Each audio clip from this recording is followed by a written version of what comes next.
only have one request to speak, and that is Melissa Burke. Good evening. I am concerned today about funding and allocations in Martin County and where the money is going.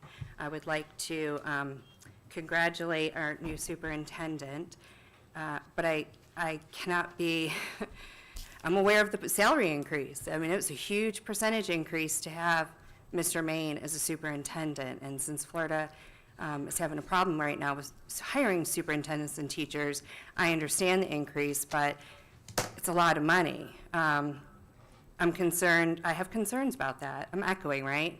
Yeah. Do you want me to keep going? It's the, this one right here. Just go ahead.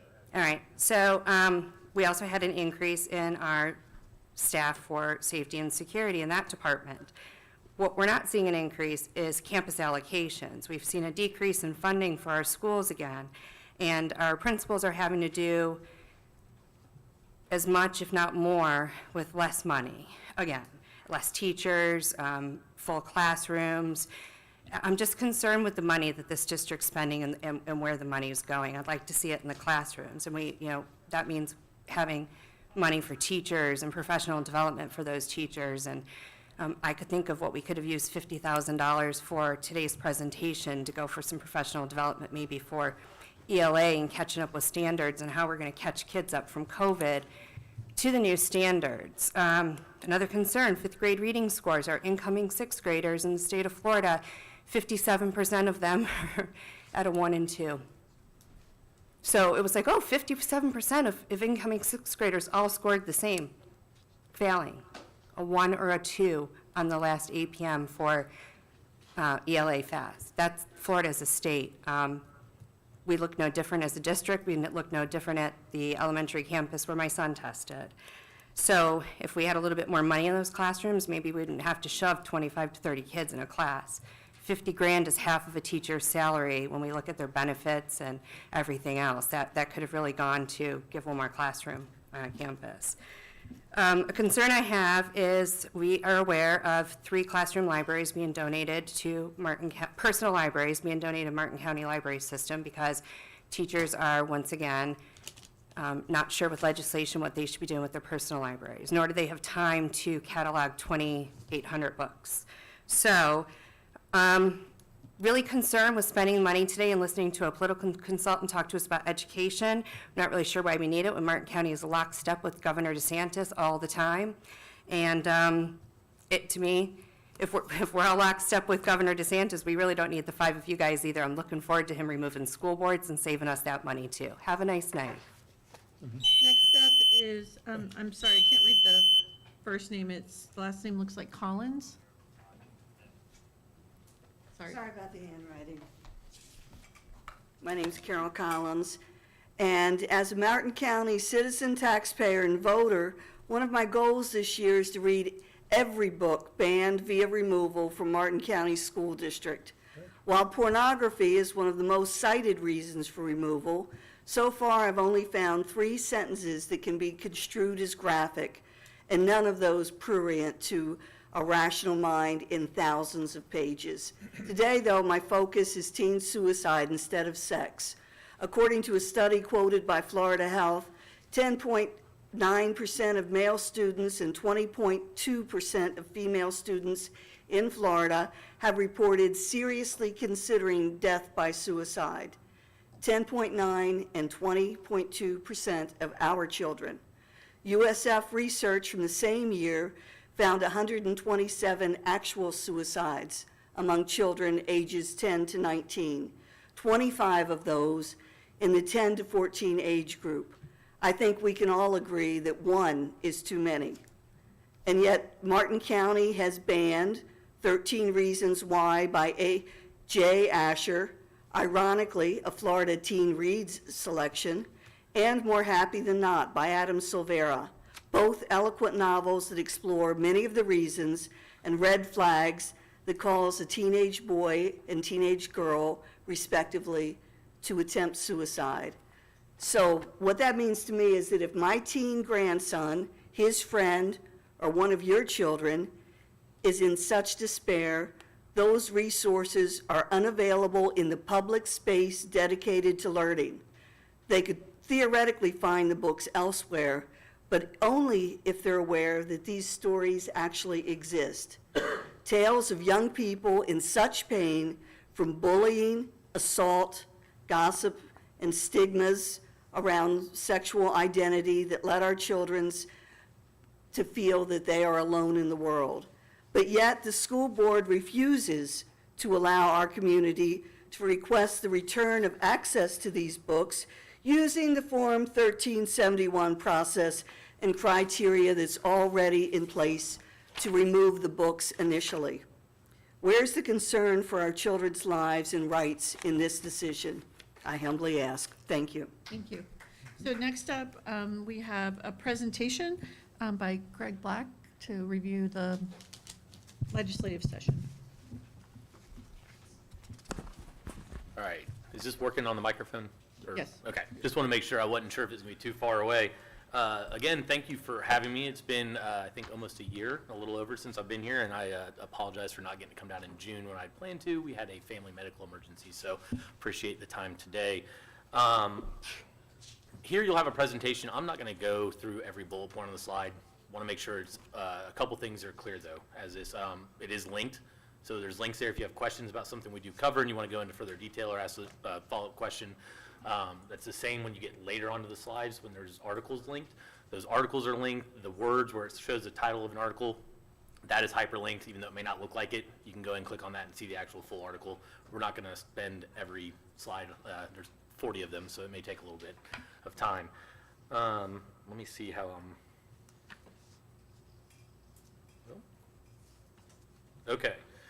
So this is just where I like to start everything, right? So this is what we had this year in front of the Florida legislature. We had almost 1,900 bills and PCBs filed, PCBs, pros, committee bills. Those don't have to meet the deadlines. Those can come up at any time during the session.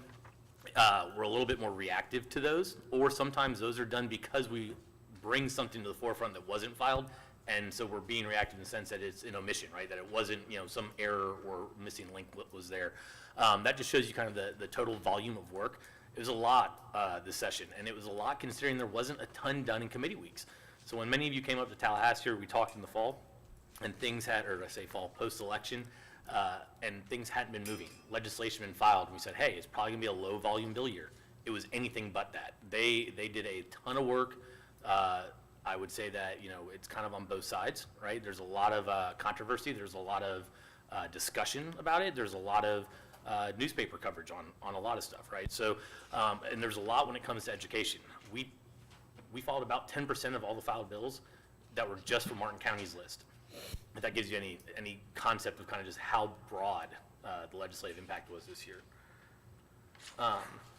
So on this slide, these are all mine, right? So I don't want to say that these were big issues that Martin County prepared, that the legislature said these are their big issues. This is what I took away from hearing from board members, from hearing from, the information trickled out from teachers and directors through you all, and when you reached out and said, hey, these are some issues that we're looking at, right? So you've got the FEFP reconfiguration, which is a consolidation of the categoricals, the tax holidays that were done in the tax package. It's a big thing for everyday consumers. It's probably the first tax package in my 15 years that I can actually say it's really consumer focused and not a picking winners and losers in a corporate setting where it's giant tax giveaways for a corporation. I mean, there's no taxes on baby products, toddlers, hygiene products, that kind of stuff, right? So that's stuff that's recurring that every family is going to hit, and we'll get into these later, but the temporary teaching certificate expansion from 3 years to 5 years, that really helps on teacher retention and recruitment.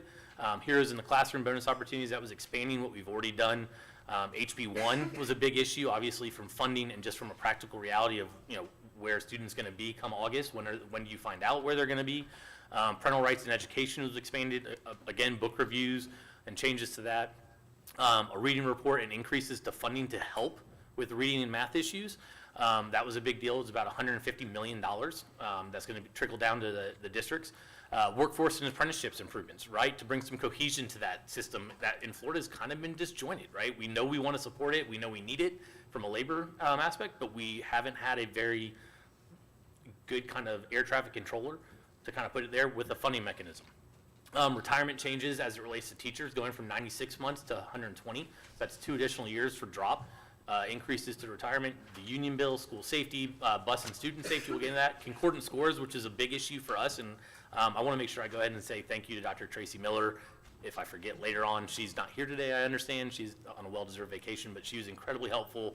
And I think we managed 80% of the students that may have had a difficult time graduating at the end of the year that were seniors.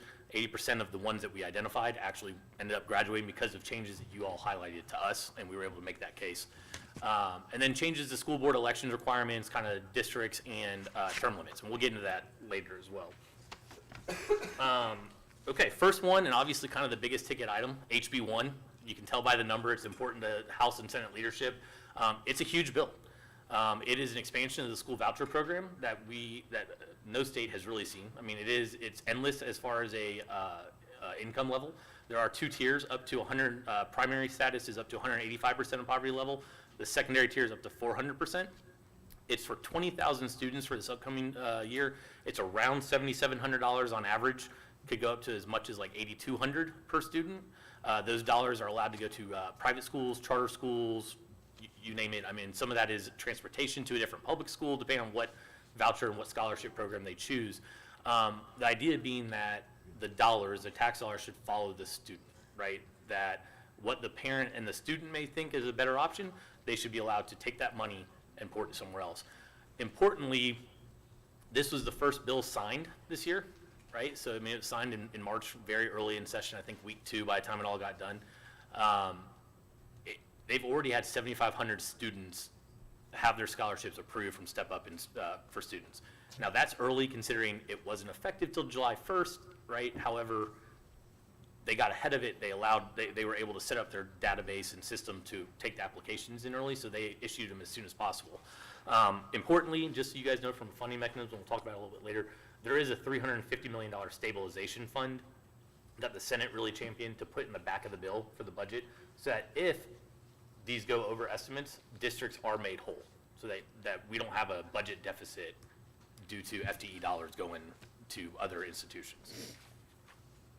And I should say, when I say priority legislation on here, again, that doesn't mean that it was your priority or not. It was kind of a big ticket item, one that we monitor and address. I'm not ascribing that to your legislative agenda. That's just the category I have it in on here. One that's important that we need to know is HB 1069. This has to do with terminology and instruction related to reproductive rights and what biologic term we're using, right? This prohibits the school district from imposing or enforcing pronouns that are not related to biological sex at birth, right? So when you're thinking of how this works, think in part and parcel with the next bill we're going to talk about, which is the bathroom bill. The theme being we're looking at a genetic, scientific basis. We're not as a district imposing kind of our beliefs or encouraging, addressing it in a different setting is what the law is now changed, and that is effective as of July 1st. I'm trying to think of the other issue in this is instructional materials and content in libraries, obviously. So this will go to, again, the books and what can be used and how to address that. There is a special magistrate process now, so it does not end here. If not, however, the cost will be borne by the district if it needs to go on to the special magistrate. So we need to keep that in mind. Greg? Yeah. So one of the comments that we hear reverberating is that there's a requirement now that if a district takes a book off a shelf, that it files the name of that book with Tallahassee. Mm-hmm. And they're going to collect a database of the books by district. But I know that there's been some comments around that have said that once a book gets on that, it's banned for the entire state. I don't know the answer to that specific question. If it goes up to that list, I don't know if it. Well, in the bill, it doesn't say that. It just says that they're collecting it. Okay, that's what I was gonna say. I was like, I don't think it trickles back down to other districts. It's going up, not, I believe that's how I understood it, and that everything goes up. I don't know that it comes back down necessarily. I think it may be a good indication that if you were to see one somewhere, though, and that if it now goes to this special magistrate process, right, and then you see that that the decision was ratified in whichever direction, Right. Tallahassee, it may be a good indication that that's what the department would prefer as you go through your process. But I don't know that there's anything that says that the guidance downward has to dictate what you. I think there were rumors that that language was going to be added, but it never made it into the Okay. bill. I don't, yeah, 'cause during I don't the remember, I don't remember seeing something that Came forces it after. back down. Okay, Well, from a different district, I guess, Yeah. around and down. Yeah, okay, thank you. no problem. So the next bill is House Bill 1521. This is the Safety and Private Spaces Act. This goes for any state or government-owned operated public buildings with a restroom, locker room, changing facilities, anything of that nature. Again, it's based on biological sex. It's important to note that the law is not broken or violated until someone is asked to leave and does not immediately leave. So just because somebody happens into a facility that may not correspond with their biological sex does not mean that they violated the law, because they're not necessarily violating the entity is supposed to be the one protecting the space, right? So you'd be on the space. If nobody's in there to complain, it's kind of like a tree falling in the woods and nobody hearing it, right? So just keep that in mind as you're entertaining things. I mean, the superintendent and I talked earlier today. I mean, it's one of those things, if you have a family restroom, label it unisex, make it very plainly, labeled as such, and then there is an option, right, if somebody does have a concern. HB 7039, this is the bill I mentioned that has $150 million when it comes to reading and math, right? And so this looked at the NAEP scores from 2022 and the decline in scores for 4th and 8th grade students. This is $150 million to be trickled down to the districts that should help with what everybody's kind of calling familiar, like the COVID slide, the fact that our scores statewide have shown that they've gone down a little bit in these scores. One substantive issue in this is we did get rid of 3Qing, which is the emphasis on phonics in reading instruction. We're now the 3rd state to do so based on some recent research to show that it's a little outdated and ineffective, although 3Qing is still in wide use across the country, obviously, if we're only the 3rd state to completely eliminate it. This money is aimed at providing opportunities to get parents into the discussion about their reading scores and the reading aptitude as well as their math, right? And to identify dyscalculia and other concerns earlier on. Moving on to kind of I'm going to call it the technology and data portion of this area.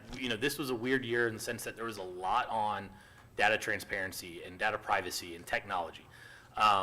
Some of that focused on adult consumers, right? Using Amazon or having Facebook and having algorithms figure out kind of what to advertise and target you or selling your information, right? Some of it then ended up turning and focusing more on students, right? So one is the student use of social media platforms. That really has to do with schools, right? And saying, hey, can you, what do you have access to in schools? What is your IT department limiting on the Wi-Fi, making sure it's age appropriate? Again, this travels back to everything with the parental rights and legislation, or parental rights and education legislation from last year, making sure that you're kind of following the same theme. This also allows for a teacher to develop a wireless communication device kind of area in their classroom or policy, right? And so the district can help set that and say, hey, this is what we want to do. How are we going to address it? Because nobody wants to take the cell phone away as an emergency mechanism for safety and security purposes. What we want to do is make sure that it's not, everybody sat with somebody that's just texting through dinner, so that they're not doing that during, educational time, right? So again, people are fully acknowledging we have to use tablets. We have to let them adapt to use some sort of device, but we need to have some framework around it and highlight what that is. So they want the district and or the teachers to put in some guardrails. SB 662 really goes into that more data privacy. And this applies to all of your vendors, anybody that you use, right? Any of this information that they're collecting on students should be private and held to them. They should not be allowed to batch it. They should not be able to aggregate it and sell it. This is not the intent when you have a vendor that does something, right? The only time that is supposed to happen is if it's for the purpose of assessments or college and career planning, right? And that's where they get some result in or they get some survey done. They need to provide that to say, hey, this is, here are the 10 kids that look like they may match with what you're looking for, what you're searching, right? And again, that's already been that is, all these have already been signed into law. The governor did not veto any of the education-related bills that we were tracking. And the state board does have an option to adopt rules, but this is gonna be a big one when you're looking through vendor contracts and making sure that they're holding tight to be compliant. Moving on to the next slide, this is a big one for the district as a governing body. It's the prohibited applications on government-issued devices. So, right, so, you know, you as board members may have your private cell phone, you may have one, do you get one that's issued by the district? Okay, sorry, so obviously, like, on your district-issued cell phone, you would no longer be able to have TikTok, which I don't know if any of you would actually have TikTok anyway, but I don't, so I don't know how to, I don't have it either, and thankfully my wife does not, and our kids are too young to have phones, so, but this is another one that needs to be addressed from the IT department. We need to make sure that the VPN, the Wi-Fi network, everything, every device does not have something like this, and if there is something, you need to have the ability to wipe it and uninstall it immediately from that device, right? That's not gonna be just TikTok. We're calling it the anti-TikTok bill because that was the poster child for the one that they were worried about from the influence from China. I think that list may get further, right? Because they may say, well, what's the use of you having Twitter or Threads or you name it. I mean, we may not get there because obviously there's news on Twitter and there's, you know, people like seeing their classes put up on Instagram so the teachers, the parents can see what the teachers are doing, if that's allowed. I don't know if it is, but obviously create some sort of a process and a standard. And again, that was effective July 1st. SB 240, again, we're going back to this cohesive look on workforce. They finally put some money where their mouth was on workforce and apprenticeships. And it's $100 million. There were some other workforce bills that didn't have this kind of money. This money should come down here and go to the CTE programs at the district level. It's an opportunity for these programs to really be pushed through. I know there's been a discussion, and we'll talk about it a little bit more probably over the next few months, but as we were looking at concordant scores, right, the conversation keeps coming up. We have this graduation requirement that's college ready. But we know that all those people that make that aren't necessarily going to college. But if we're putting all this money over here in workforce, why don't we have some middle ground of, you know, something that's like college ready adjacent that says, hey, I completed it, I did everything I need to do for the 4 years, and I'm ready for the workforce, you know, so you can show I've got a diploma. So I think there's probably an opportunity to have that discussion and tie it into a workforce type program, apprenticeship, to say, hey, you know, maybe it's not the SAT, ACT concordance. Maybe it is something a little less that, you know, hey, you're not college ready, but you did graduate, you showed up, you did what you need to do. Especially in a situation where everybody is facing a labor shortage.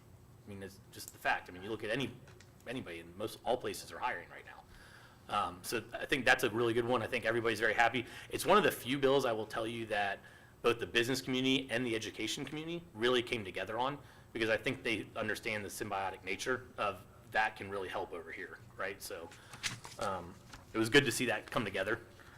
We're moving to the budget.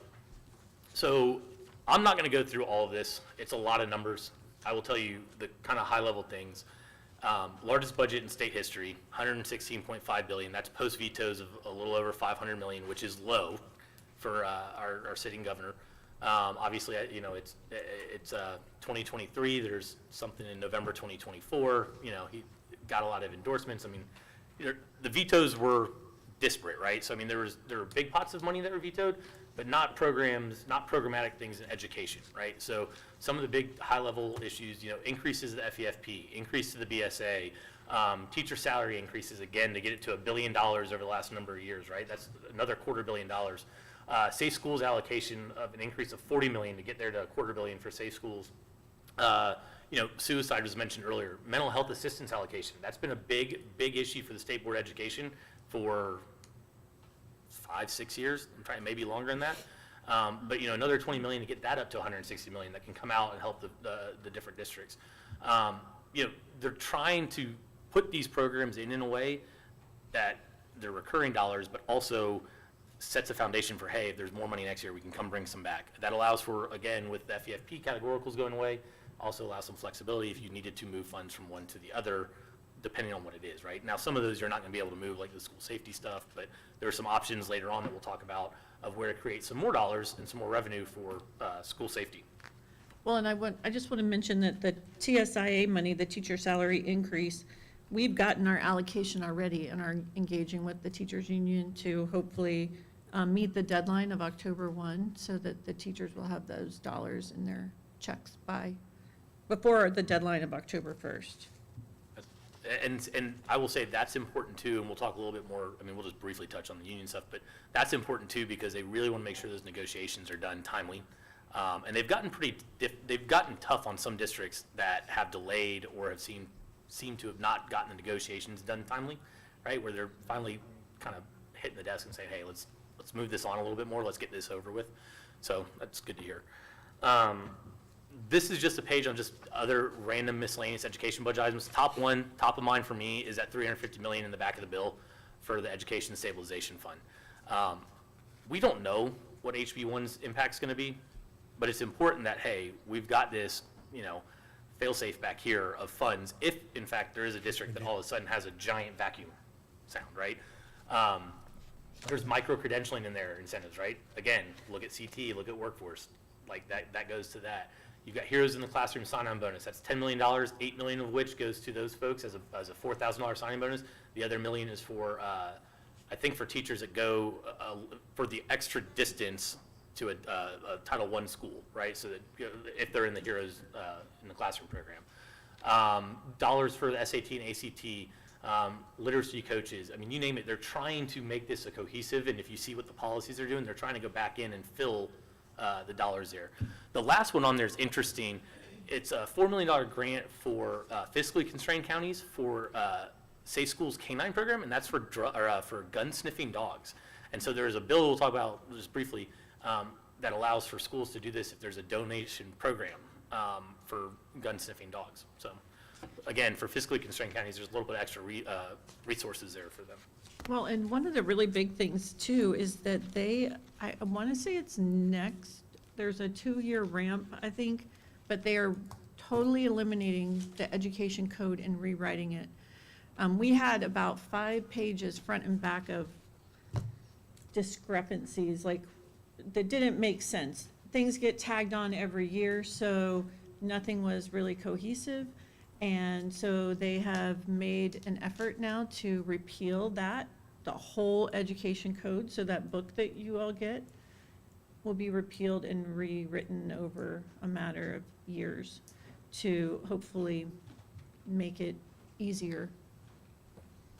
So, Which could be difficult too, because that also means there's It's probably a big additional job. rulemaking and everything else, so the tail on that, the lag time will be difficult. But it's something to be aware of and be an active participant, right? Because if you're not discussing it, you're not there, your opinion's not gonna be relayed to the folks that are helped there in Tallahassee and is that considered rulemaking, like that process of writing the education code? Does it go through the rulemaking process similar to any, like, a Florida administrative code? it would depend on what it is. I mean, if they have to change things legislatively to create that framework, then you'll have legislative enacted language that will grant rulemaking authority following it. But yeah, so I mean, it's probably both Okay. to an extent.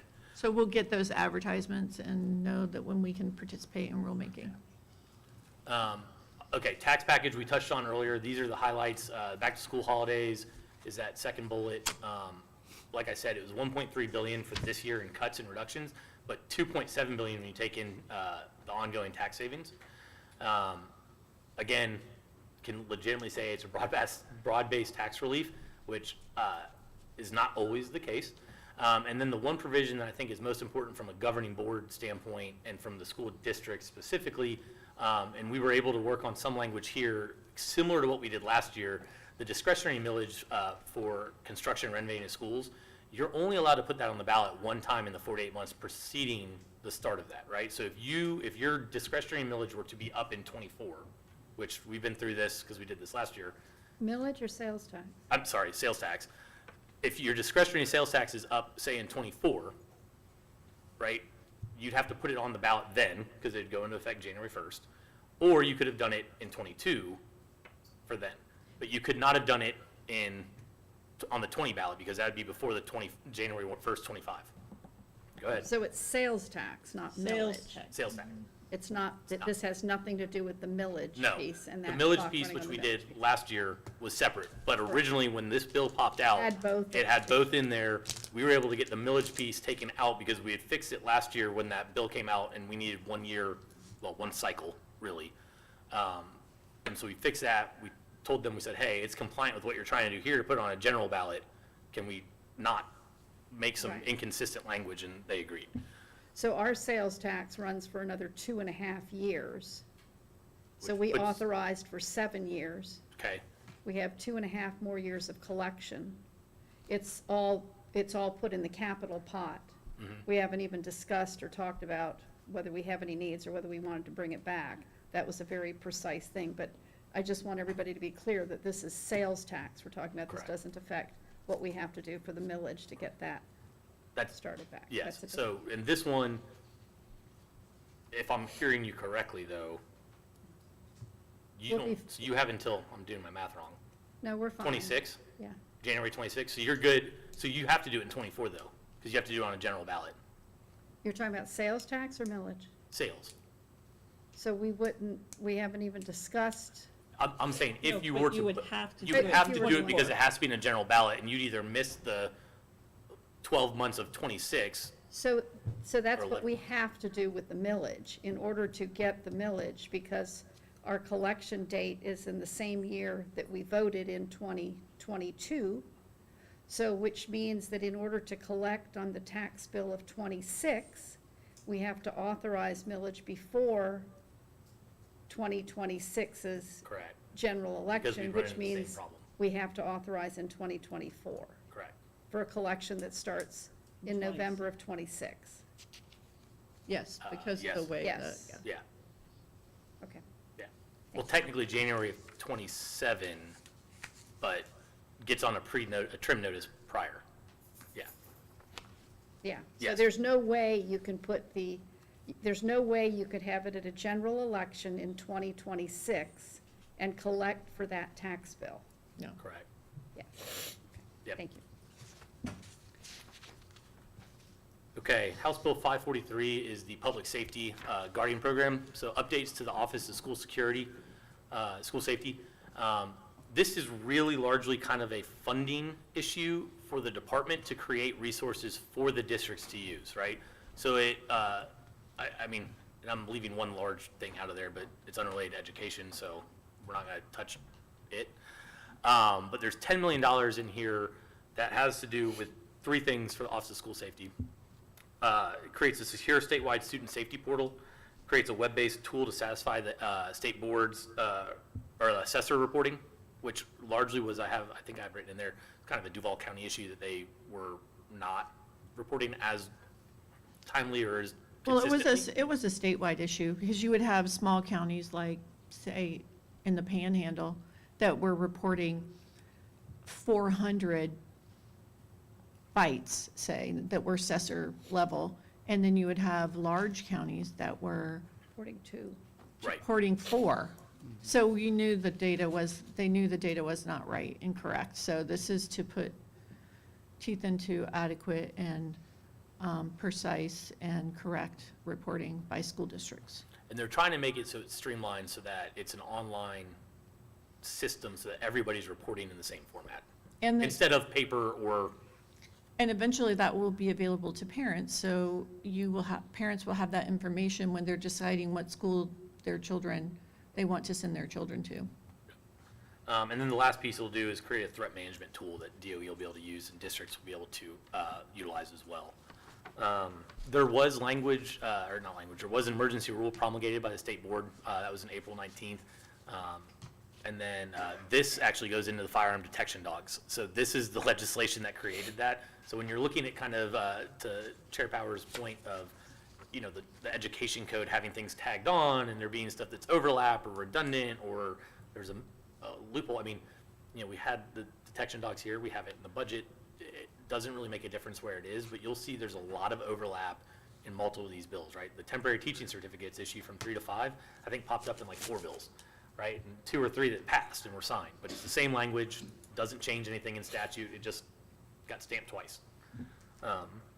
Which doesn't make a whole lot of sense, but belt and suspenders for a reason, I guess, right? Go into another issue on school safety is background screenings.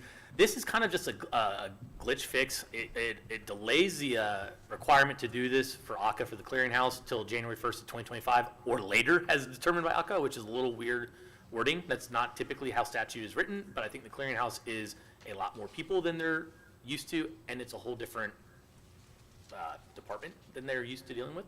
Also, this fixed the glitch of that there used to be no requirement for a coach who took a break, say you were a football coach, you don't coach, you're not working with the school, there's no background check from, let's call it December 1st through, July or August when you come back to start the season again.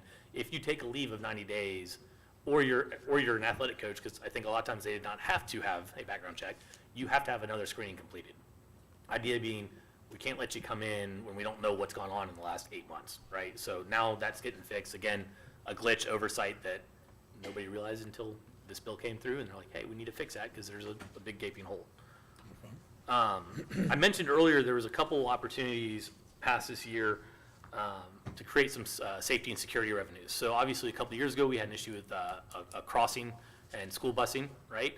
And whether or not we could get a sheriff's deputy at the intersection, how do we protect and make sure the children are safe? There's two bills that passed this year. One has to do with passing buses, which I don't think I realized how big of an issue that was until this year. Apparently it is horrendous throughout the state and just everywhere. I think I heard a stat today that you guys had 96 sightings per day.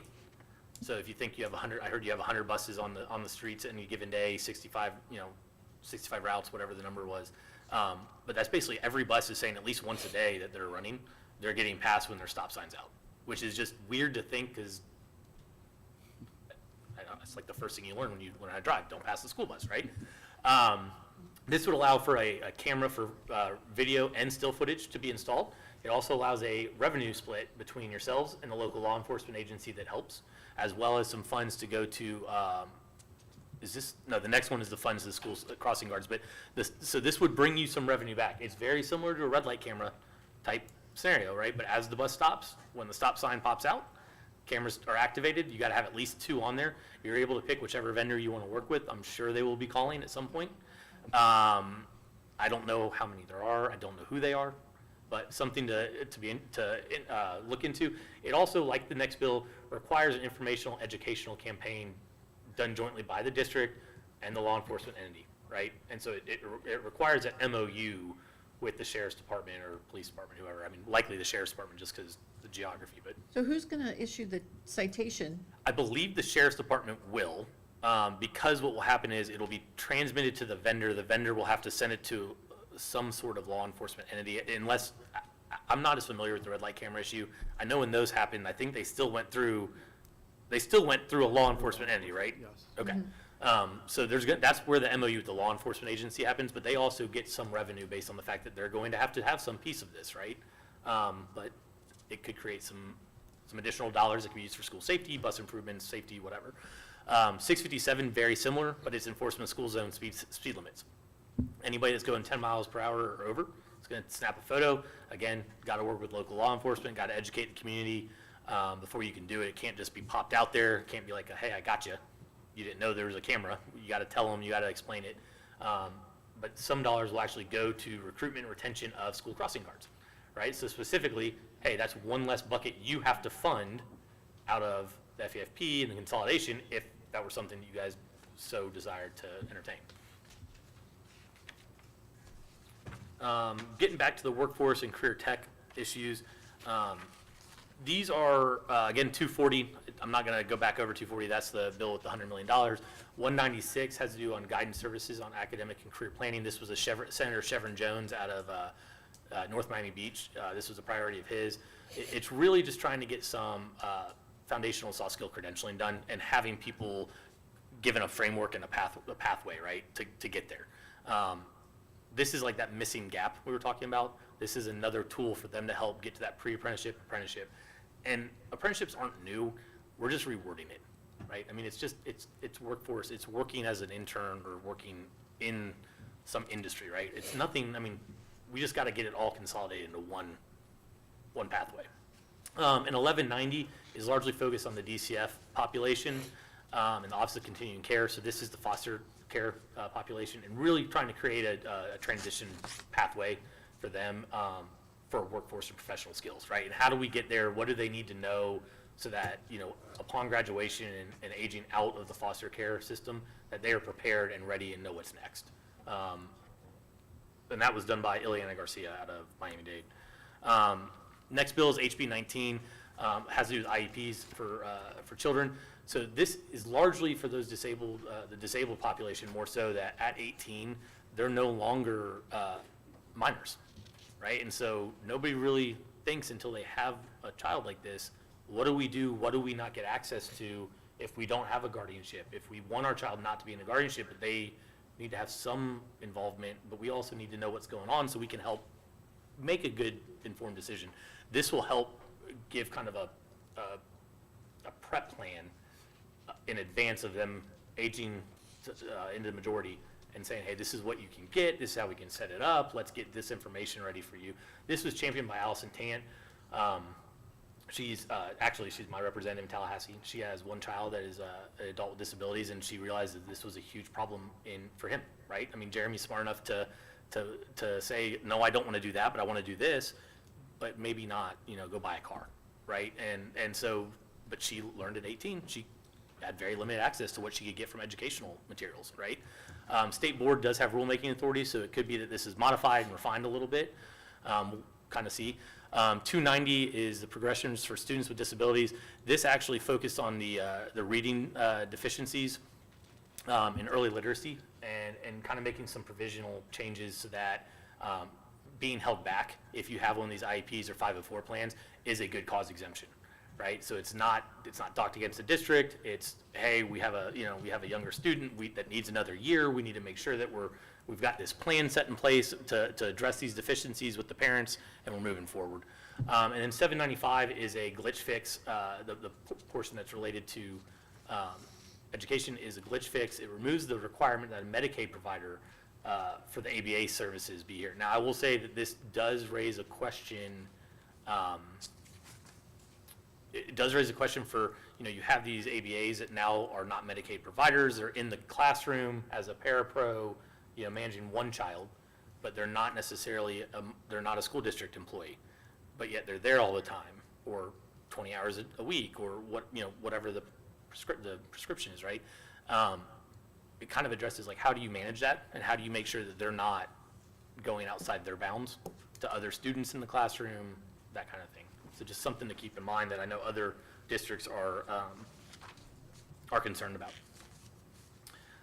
Again, we get into the theme of teacher recruitment and retention. So that's not just dollars, even though they spent dollars on teacher recruitment, right, this year, trying to get additional money to make sure everybody's not only at that 47.5, but if you can go above 47.5, go for it. Like, let's put our money where our mouth is. HB 1035 is what we're calling the Teacher's Bill of Rights. So it creates a new chapter. This is kind of the next step. And the big piece here is that a teacher, if he or she needs to use physical force in their classroom, they're now presumed to have done it, a rebuttable presumption that they've done it to provide a safe and secure classroom, right? It also creates the Office of Inspector General is now at DOE, will now review that. They have the rebuttable presumption in their licensure hearing. They have that in a civil or criminal prosecution as well. Because what we didn't want to do was tie their hands, and if it's something as simple as just pulling back one child, that should not be something that they could lose their license over. It does create some opportunities for additional educational opportunities for teachers with 6 hours per semester of university course credit. It also creates a dual enrollment educator scholarship program and a mentoring process whereby teachers with masters can help temporary teachers and apprentices get to that next step of what do we need to do to get you to become a licensed teacher, right? So, and then this is the substantive language that creates the Heroes in the Classroom program. The one big piece of that is where it was just military veterans that were the heroes in the classroom, it is now expanded to first responders, and you are required to commit to at least teach 2 years to get that, to be eligible for that bonus payment. Okay, 2 other pieces for teacher recruitment and retention. Interstate education compacts. If people want to come here and they've been licensed in another state, the legislature saw fit and said, hey, we want to make sure that if they're in a compact state, let's go for it. I want to say, and don't hold me to this, something like 17 states maybe are part of this, 18. It may be in the 20s. I'll have to get back because I remember looking at this a month ago and I didn't go back to that stat. But it's a healthy number of states. So as we see more people moving to Florida, and if teachers are coming, we want to make sure that they're able to hit the ground running. They don't have to worry about licensure issues. And then additionally, the retirement issues that we addressed this year, right? I mean, you extend drop. I mean, this ends up being a pretty healthy paycheck opportunity for those teachers in the last couple of years, or last years of their career. I say last years, it's 8 years, possibly 10 now, so that's a healthy part of their entire career. But that's good. It also increases the health insurance subsidy that is provided to the retirees. It requires more to be, it requires and allows for more to be put into monthly into retirement to help shore up the pension Wait, deficit. is this right? Isn't it 60 months to 96 months? Yes, Like, it is. So it's 5 years now, and well, now it's 8 years. It's to 120 for teachers. 90s to, To 10 years? yeah. Now, that doesn't count for elected individuals, Because Just that's FYI. like eight Sorry. 8 years to to 10. 10. Yeah. Because it's 5 for everybody else. Teachers had already been increased, so the increase was an additional increase, is my understanding. Just for the teachers, yeah. Yeah, Oh, I thought it went from 5 to 8. it did, and then they made And it. then this is even more, 8 to 10. Because of the shortages, they wanted to say, hey, we want to incentivize you to stay. We're working to get pay increases. We also want to give you the other carrot of, Health insurance. here's some additional years in drop. Now, don't quote me on this. I think there is something about if an individual were to have selected to enter drop on June 30th of this year, prior to the effective date of this bill of July 1, I don't know that it counts. And so, unlike some other bills where they've remedied that, where the teacher certification, like the first version I mentioned, it was in 3 or 4 bills. The first version for the temporary teacher certificates was not effective till July 1st. However, a bunch of those folks that were hitting their third year, it ended on June 30th. So they had to go back and fix that, and then they passed that twice. I don't think they got that. I don't know that they got that right in retirement, but that's going to be something you guys are going to have to look at as people enter. And I think it depends on when they had elected to enter drop. Okay. So here's some bills that were, I will call voluntary legislation. Nothing on here makes Martin County do anything, just ones I wanted to highlight. I know you guys have a emergency response company that works with law enforcement. They've mapped the schools. They have that. There's some grant money out there now if there's some other things that need to be done. That's 301. You are now allowed to participate in the free menstrual products category where you can provide them. It has to be for free. It has to be available. And you have to notice where they are in the schools. There's a music education pilot program that's been expanded. That is a priority of Keith Perry. It was funded in the budget. I don't remember the exact dollar amount, but again, if you have a music education program somewhere in one of the schools, worth looking into the pilot dollars. The year-round pilot program, House Bill 891. It's kind of what's old is new again, right? I don't think there's anything in law that prohibits Martin County from having a year-round school except for the school start date conflict and how you actually work the calendar. Right now, there's no funds related to the pilot program. They're going to pick at least 5 districts. It does not mean that it's going to be just 5. They're not there yet. I know there's been some interest in, does this work for certain schools here in the district? Does it work for all 3, primary through high school in that area, all the feeder schools? That application is not out. We're thinking maybe August timeframe. So just paying attention. We'll get you guys that information as it becomes available, but wanted to highlight that as some various bills that are out there. Now we're getting into kind of governance. These are the ones that I would say are just kind of, these are more substantive in how you do things, not the board, but how the school, how the actual district does it. FHSAA, this allows for private schools. It increases the number from 150 to 200 for those private schools to participate in FHSAA. It changes the entire board composition. It's largely going to be appointed by Governor DeSantis, allows for school prayer, for a prayer at the beginning of the competitions. And then this was largely focused on kind of the transgender sports issue, right? I mean, it allows for women's sports to be protected, and that was the legislature's prerogative. They went through and said, hey, we need to have a little bit more control over FHSAA. We don't want it to be such a public body, such a little fiefdom. And that's been a fight for a number of years. As long as I've been doing this, FHSAA has kind of been in a hot seat scenario over one thing or another. I think I would call this kind of like the perfect storm of it all kind of materialized. HB 265, I'll tell you, this is kind of where you see like the silly things make silly laws kind of thing that happens. Orange County, not making fun of Orange County, but there was a legislator from Orange County, had a son who wanted to take the GED, and it was cheaper for him to like fly off to New Jersey to take it than it was to do the class and waste the time. So they passed a law to say, hey, you can't require a course unless you failed the prep test. Orange County says, well, we do this prep test because it's good and we need to provide some guidance so people know what they do so we don't have to do it twice. Anyway, there's now a law that says you can't do that. House Bill 551, this was championed by Chairman Randy Fine and Webster Barnaby. Required African-American instruction in schools. This will also require the district submit a plan to the Commissioner of Ed, as well as post a plan on your website as to what the curriculum will be and how you will include it. And then HB 633 is something that I think you all are already doing.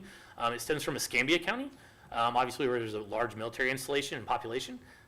When service members were transferred back to, you name one of the bases there, they were finding that, hey, our IB program is full. Your kid cannot enroll right now, and they did not believe that was right. I think you guys have already been accommodating, just because it's kind of like the right thing to do, right? Somebody retires, they move to town.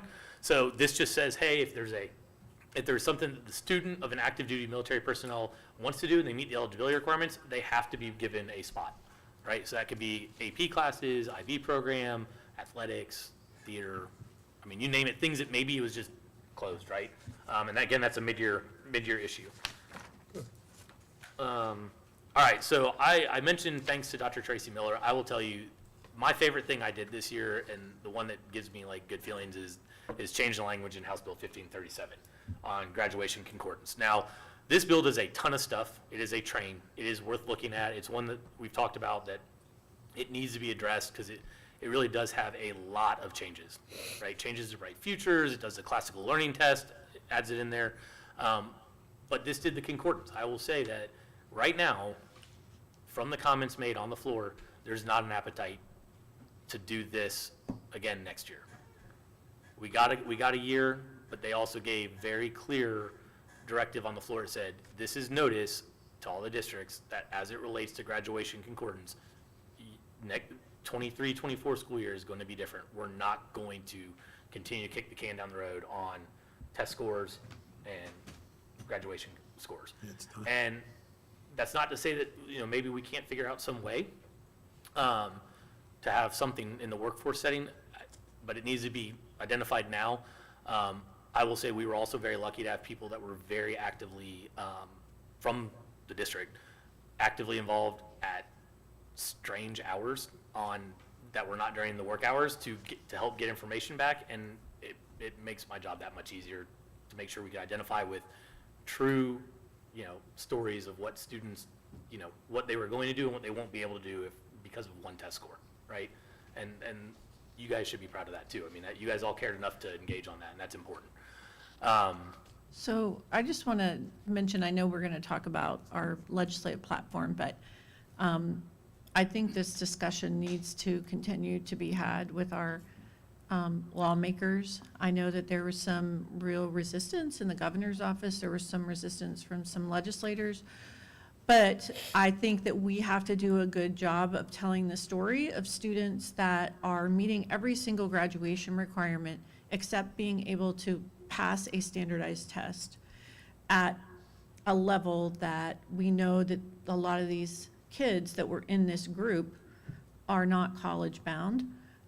They are preparing to go into the workforce. So I think that we have to be telling that story to those that can influence this. And I know I've been working with Dr. Miller to gather additional information about, specifically about this cohort of students and what they look like and what is our potential for next year as well. How many students, because we know the graduation coaches are working with these students already. We're very fortunate to have Marilyn Magar on the State Board of Education, so she's very aware of this. We're gonna have a meeting with her to talk about, hopefully, ways that we can, it's not creating a less rigorous pathway, because these students are showing up every day, doing the work, earning the credits they need. It's just a test. So creating a pathway for these students that doesn't prohibit them from receiving a high school diploma, because what we know is that these kids are not coming back and they're not staying all summer to wrap up before the beginning of the next school year to try to get their diploma. We're losing them, and they're going out into the world without the most basic high school education. And this is something I'm really passionate about. I hope that as we have the conversation about our legislative platform, I know there was some really tough talk in Tallahassee about it. We're not doing this again, or, they didn't like it or whatever, but I think that we have to be good storytellers in telling the stories of actually the children and families that this is impacting. And so that's it. So we'll see, you'll be working this one again. Well, and I think there were a lot of districts that had issue with this. A lot of districts got kind of shut down early on and asked, hey, don't ask us about this again. Luckily, that call did not come to me. But I mean, folks were helpful in getting stories put together, right? And it resonates. I mean, that, to your point about, former Rep. Magar, board member Magar, and your local delegation, I mean, this is a conversation that needs to be had, because they're going to go up there and they're going to figure out, hey, it was my neighbor who is a great kid and, is going to be successful, but isn't a great academic mind, right? But they need to have they need to have a high school diploma just to kind of show the next employer, the next opportunity, hey, I can do it. I met that goal. I did it. And we lucked out with Chair Corey Simon, the Tallahassee Senator. He had done HB1. He was a Senate sponsor. He had a lot of education chops for the year. And he took this on and ran.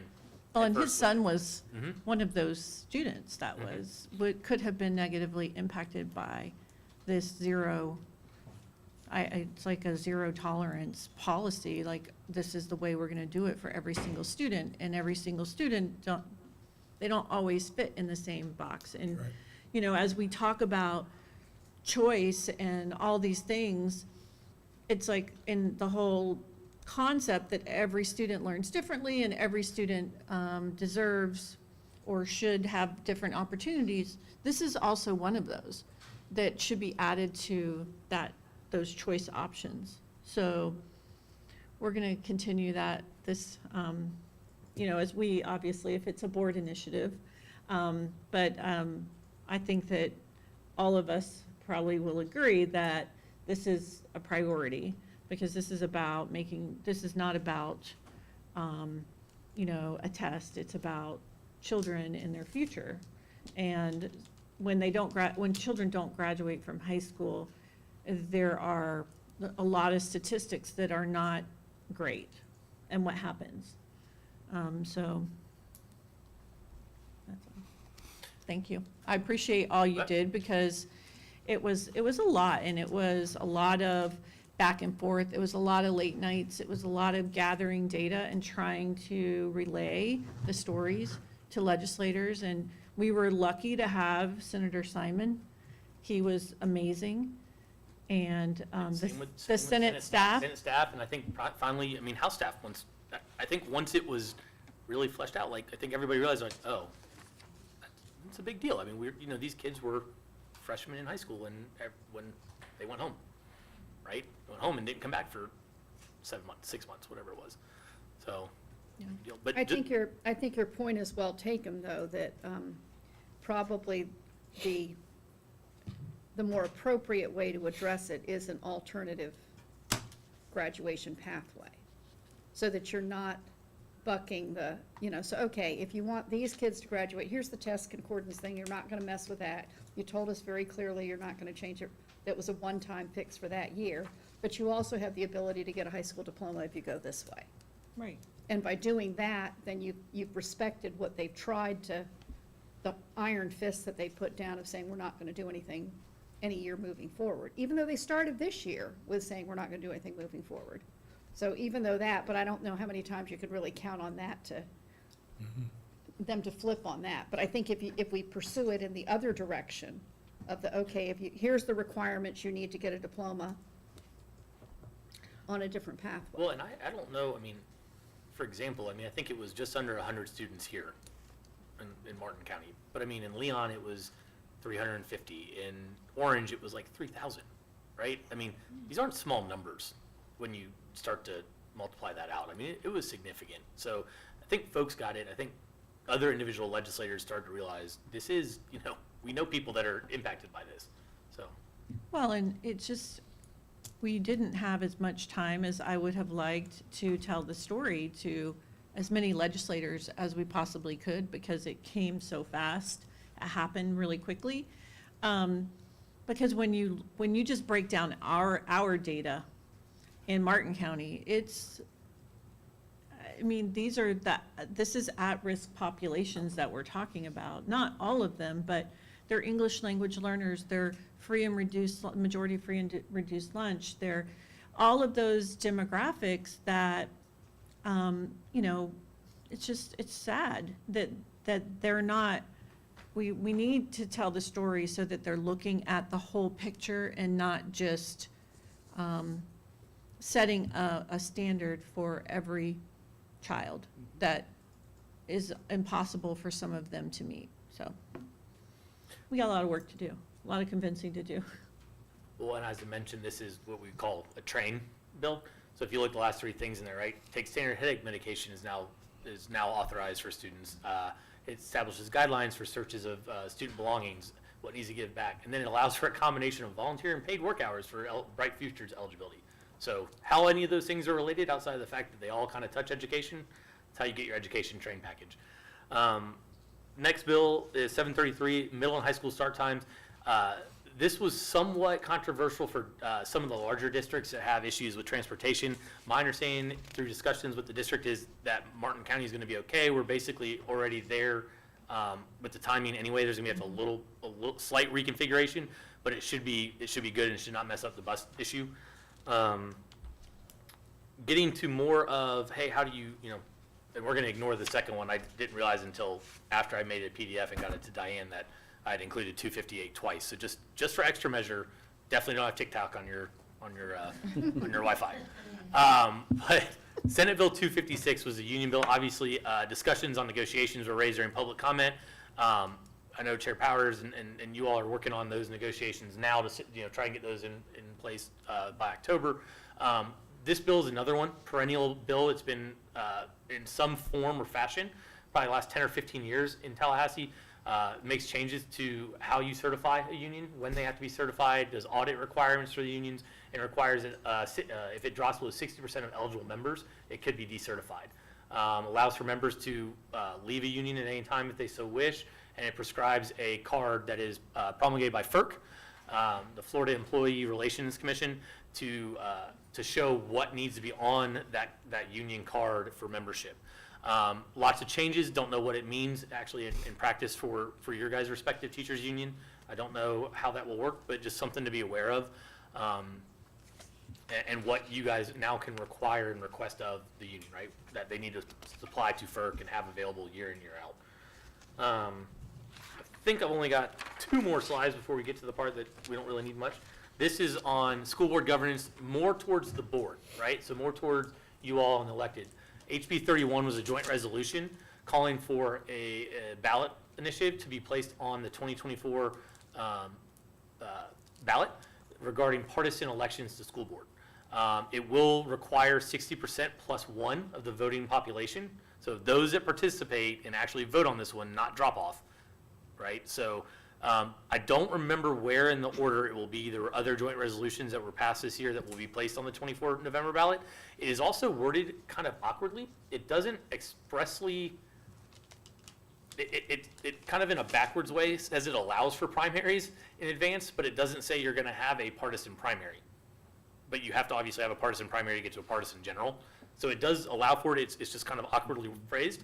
A note in there, you will have to have been a member of your selected political party for 1 year prior to. Now, this wouldn't be till 2026, but if you're thinking of qualifying time, it's going to be like June of 2026. That means by June 10th or whatever the date is of 2025, you'd have to be a member of that party. Now, that's not inconsistent with anything else. That's how we change. I think the law was changed a handful of years ago to require you to be a member of that political party if you're going to file as a candidate for that party. So that's just consistent. Again, not referenced in that, but just an overlay of election law.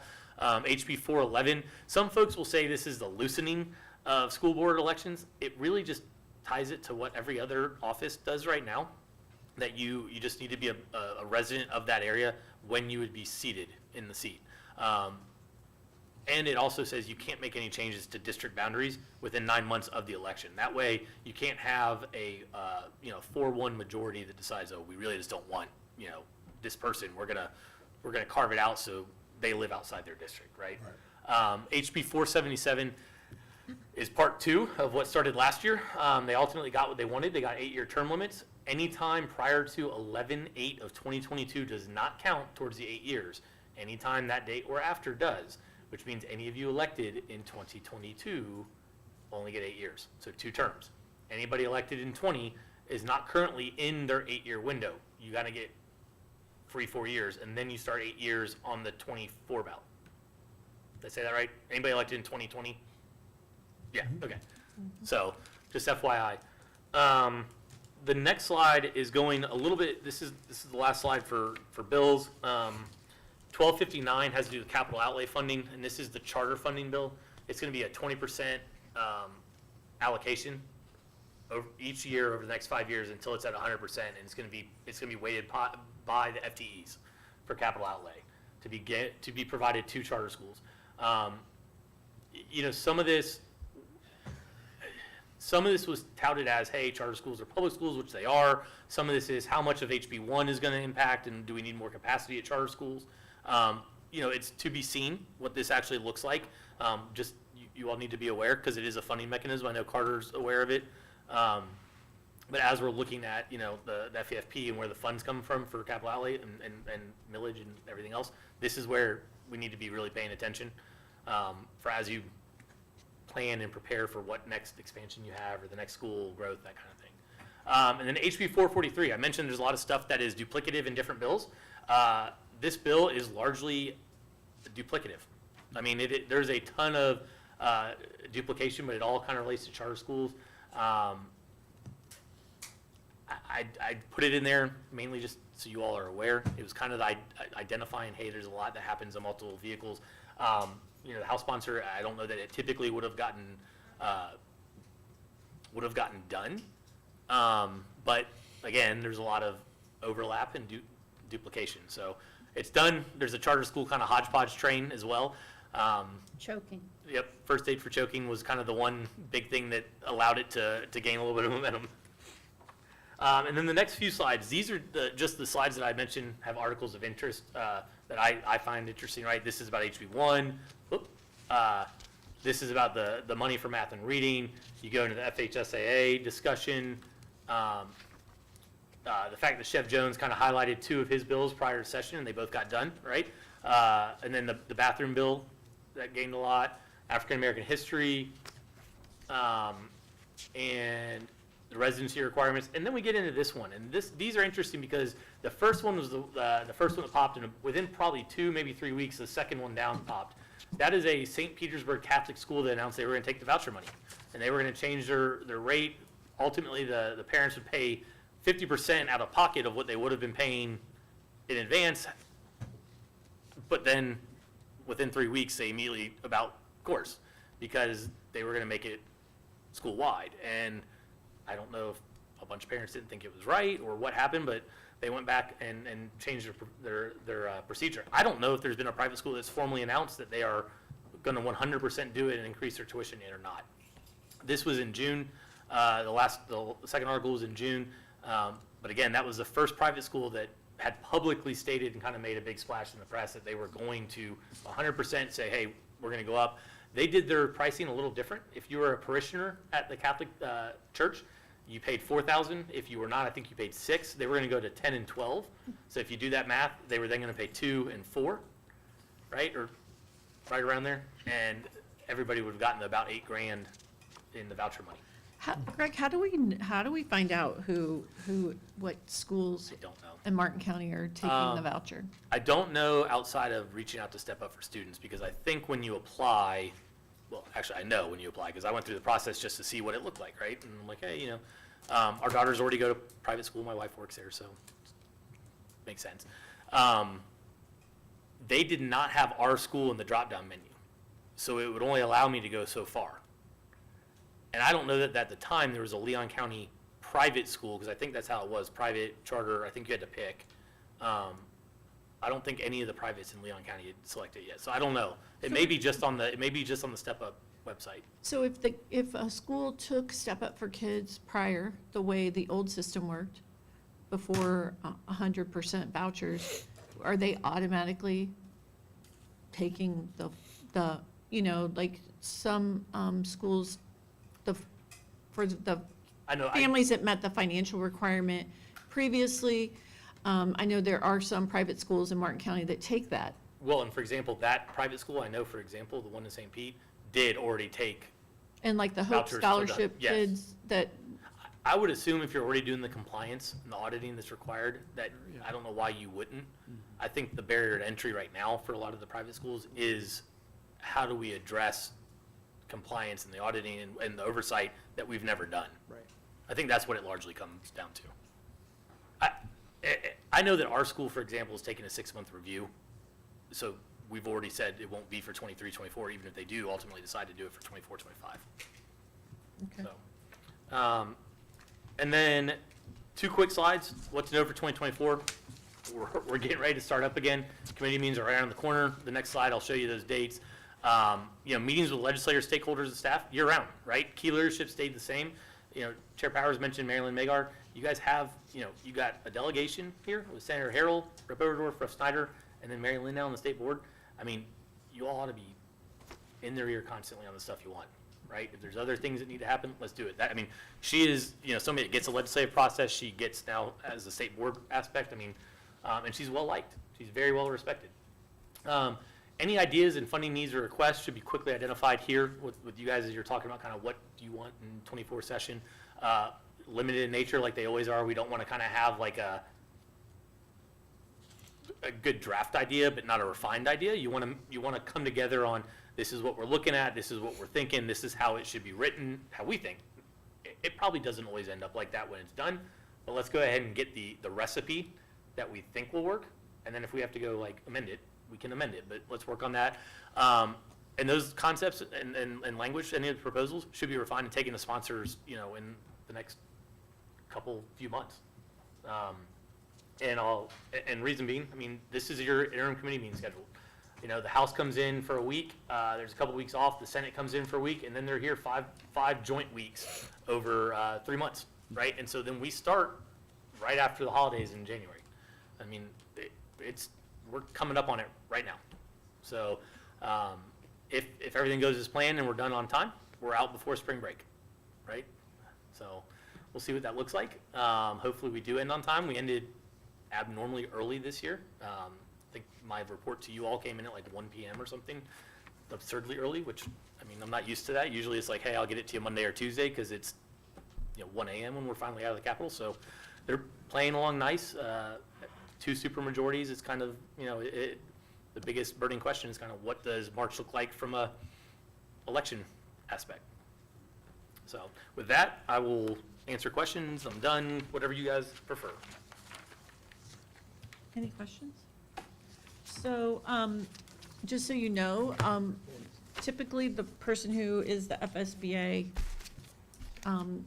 designated legislative person we'll kind of coordinate with you, get our legislative agenda. We have not, and it's Amy this year. And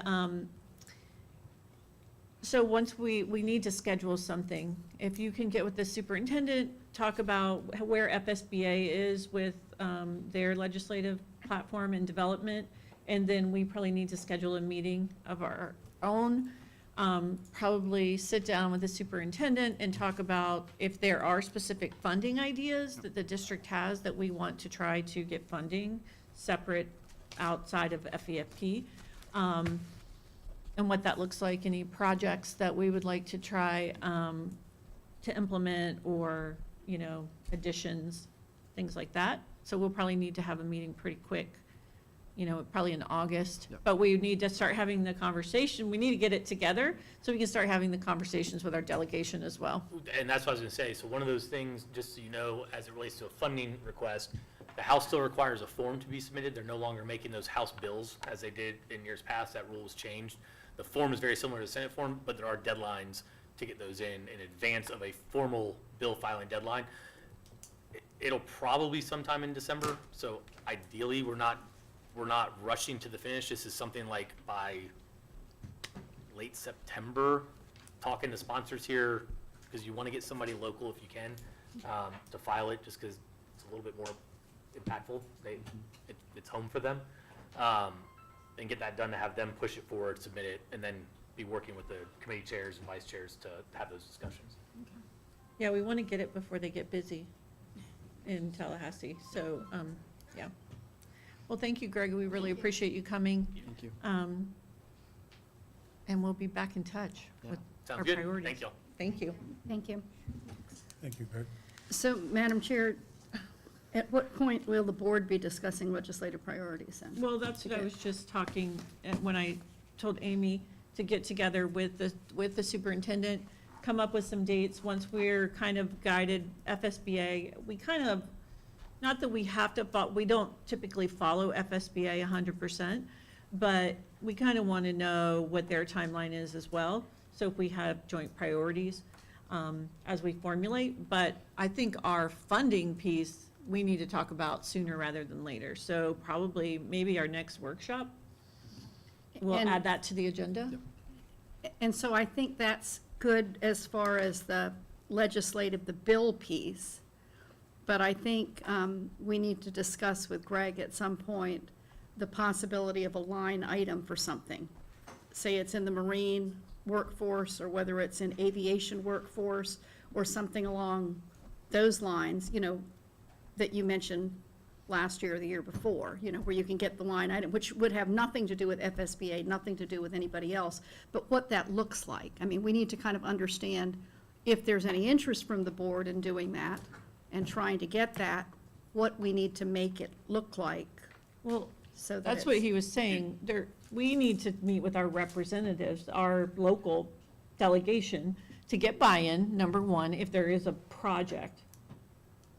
And while it's not a bill anymore, there is a form that our legislator will submit. We won't be submitting that, but we'll need to provide the explanation, the deliverables, the whatever, to sell it to our legislator.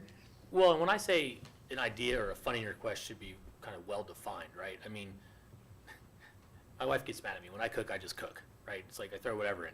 She very much is like, I want to follow the directions, you know. This is much more a direction-oriented situation, because when you fill out that form and they look at it, they're going to look and say, okay, well, how much are you putting in versus what you're asking of us, right? What's the ROI for the student or the workforce, or do you have public buy-in?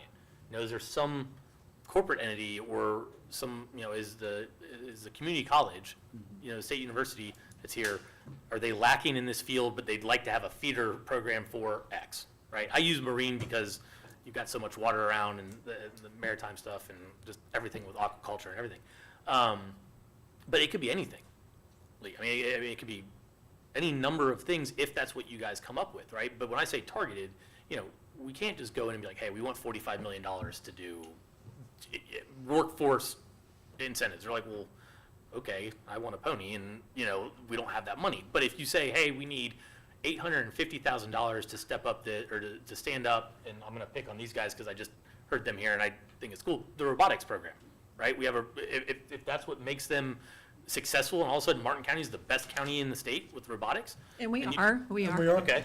In the world, actually. Yeah, so, I mean, like, That was well then, last year. so be it, right? And let's send those kids to Harbor Branch, and they can create the next submersible that figures out how to salvage whatever, or whatever it may be, right? But you figure out what that nexus is, or if there's an aeronautical need, right? If there's something going on I know Seminole County years ago did like an Air Force maintenance, like CTE program, I believe, because they had the Sanford Airport. Yeah, and they have a charter, I think they have Something. built a school right on their airport Yeah. campus. Again, but it's whatever, I mean, what's the community need? What is the district need? So once you have that conversation, we have a little bit more refined idea. I can send you the form so you can understand a little bit better what that form looks like.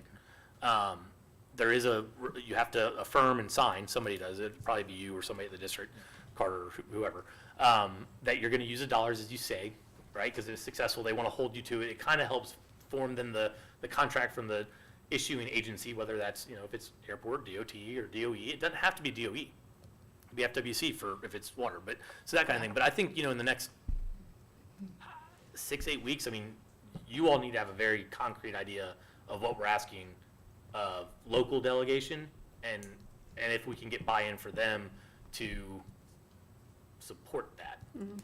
Well, we could add a workshop to our next trim meeting, kind of add it either before or after, so that we're kind of meeting and having these discussions before. And I would personally like for you to, come up with some ideas from talking with your staff to determine needs in the district, if there's something that we want, but also projects that the board might want to see, initiatives that you'd like to explore, those types of things. So if I can't remember the date of our next trim meeting. 24th. The 24th. 24th, So Monday. between now and the 24th, if you have any of those things, if you could get them to Superintendent Maine, and we can kind of then just come together at that meeting and just talk about them and see what we're going to move forward with.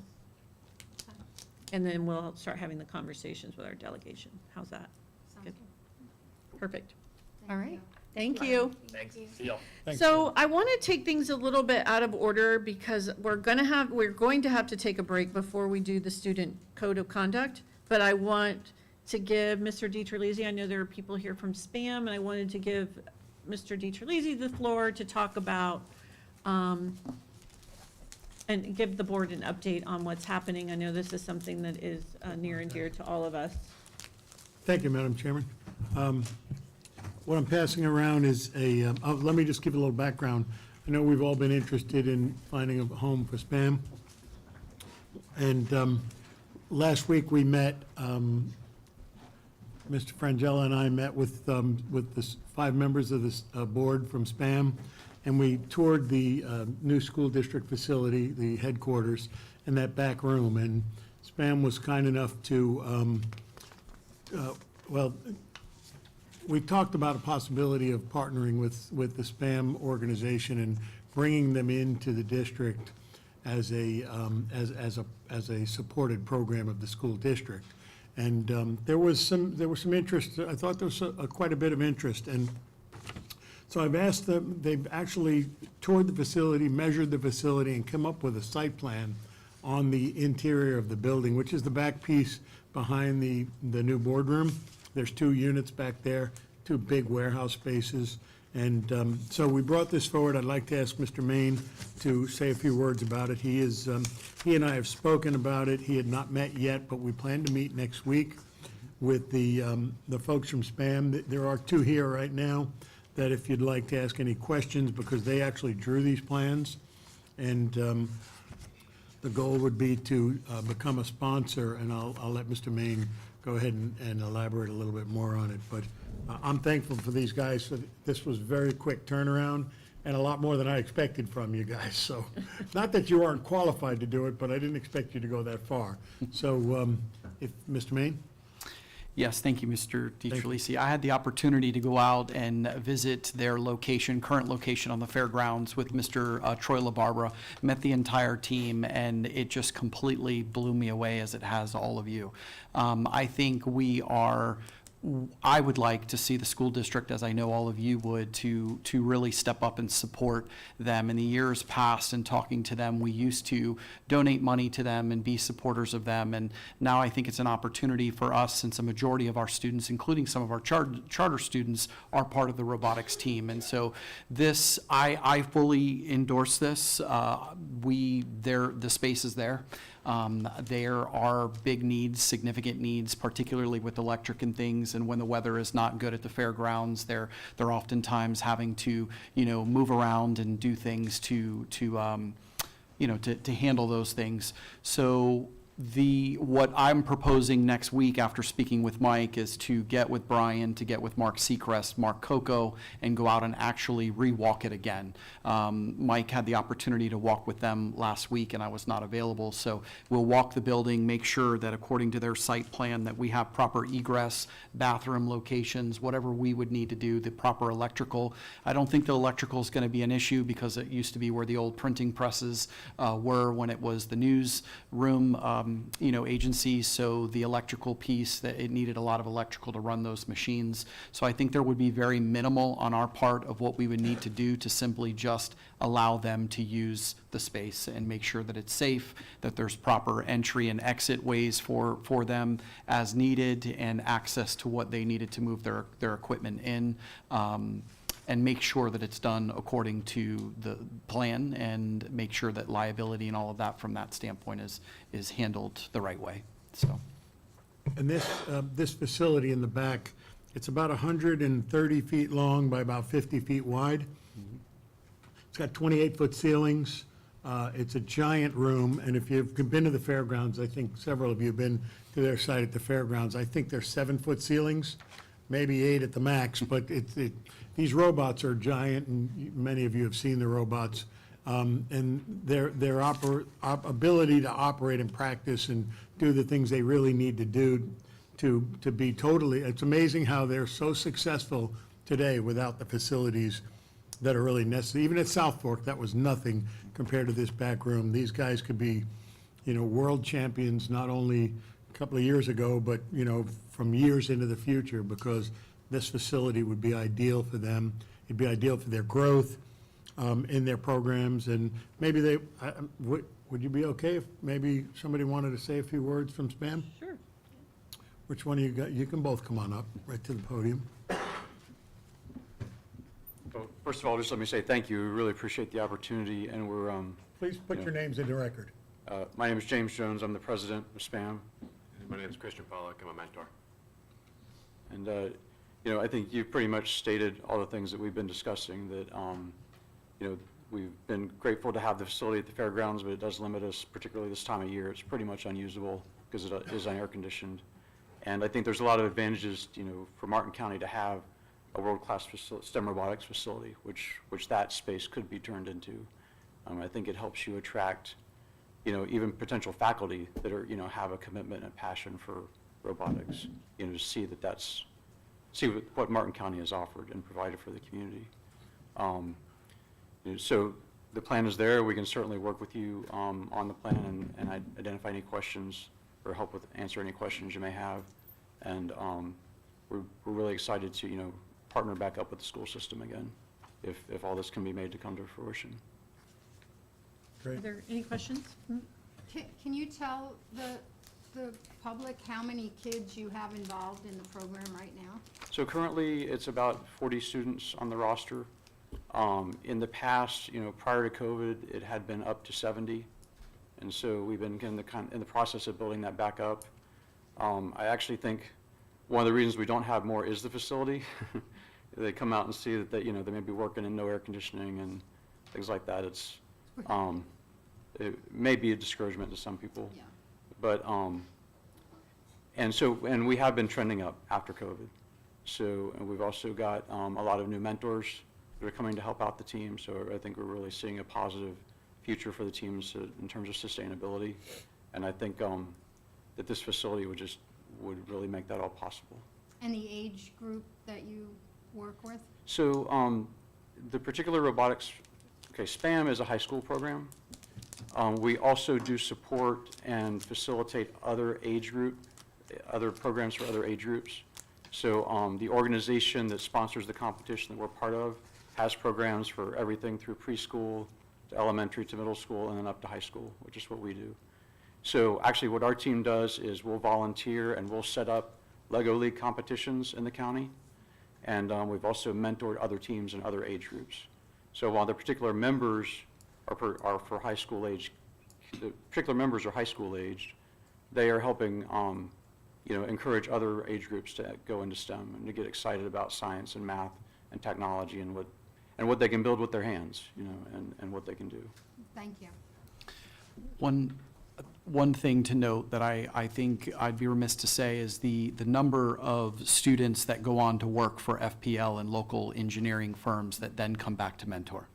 And that was very powerful that a majority, if not all, of their mentors were former team members and have gone on and done internships and then receive full-time positions with local employers. And that's absolutely phenomenal. And as we know, it's not necessarily about the facility, it's about the people, right? But the people are what drive this, and the mentorships and the relationships that they're building with these students is absolutely second to none. And if we want to be the #1 school district in the state of Florida, honestly, and we have the #1 robotics team right here in our backyard, let's give them the #1 facility so that they can make it happen.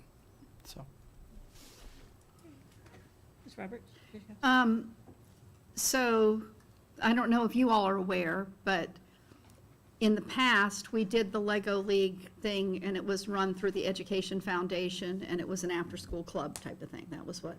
And the board at the time then went further and said that we wanted all elementary students to be exposed to robotics. And that examination was done, and they ended up not going with FIRST. They ended up going differently, but it's now embedded in the curriculum for elementary school, so that I think it's at 4th grade or something, everybody has the hands-on piece. That got kind of kicked aside a little bit at COVID because you couldn't touch things because you were putting germs on them or something. But I believe that's back up and working now.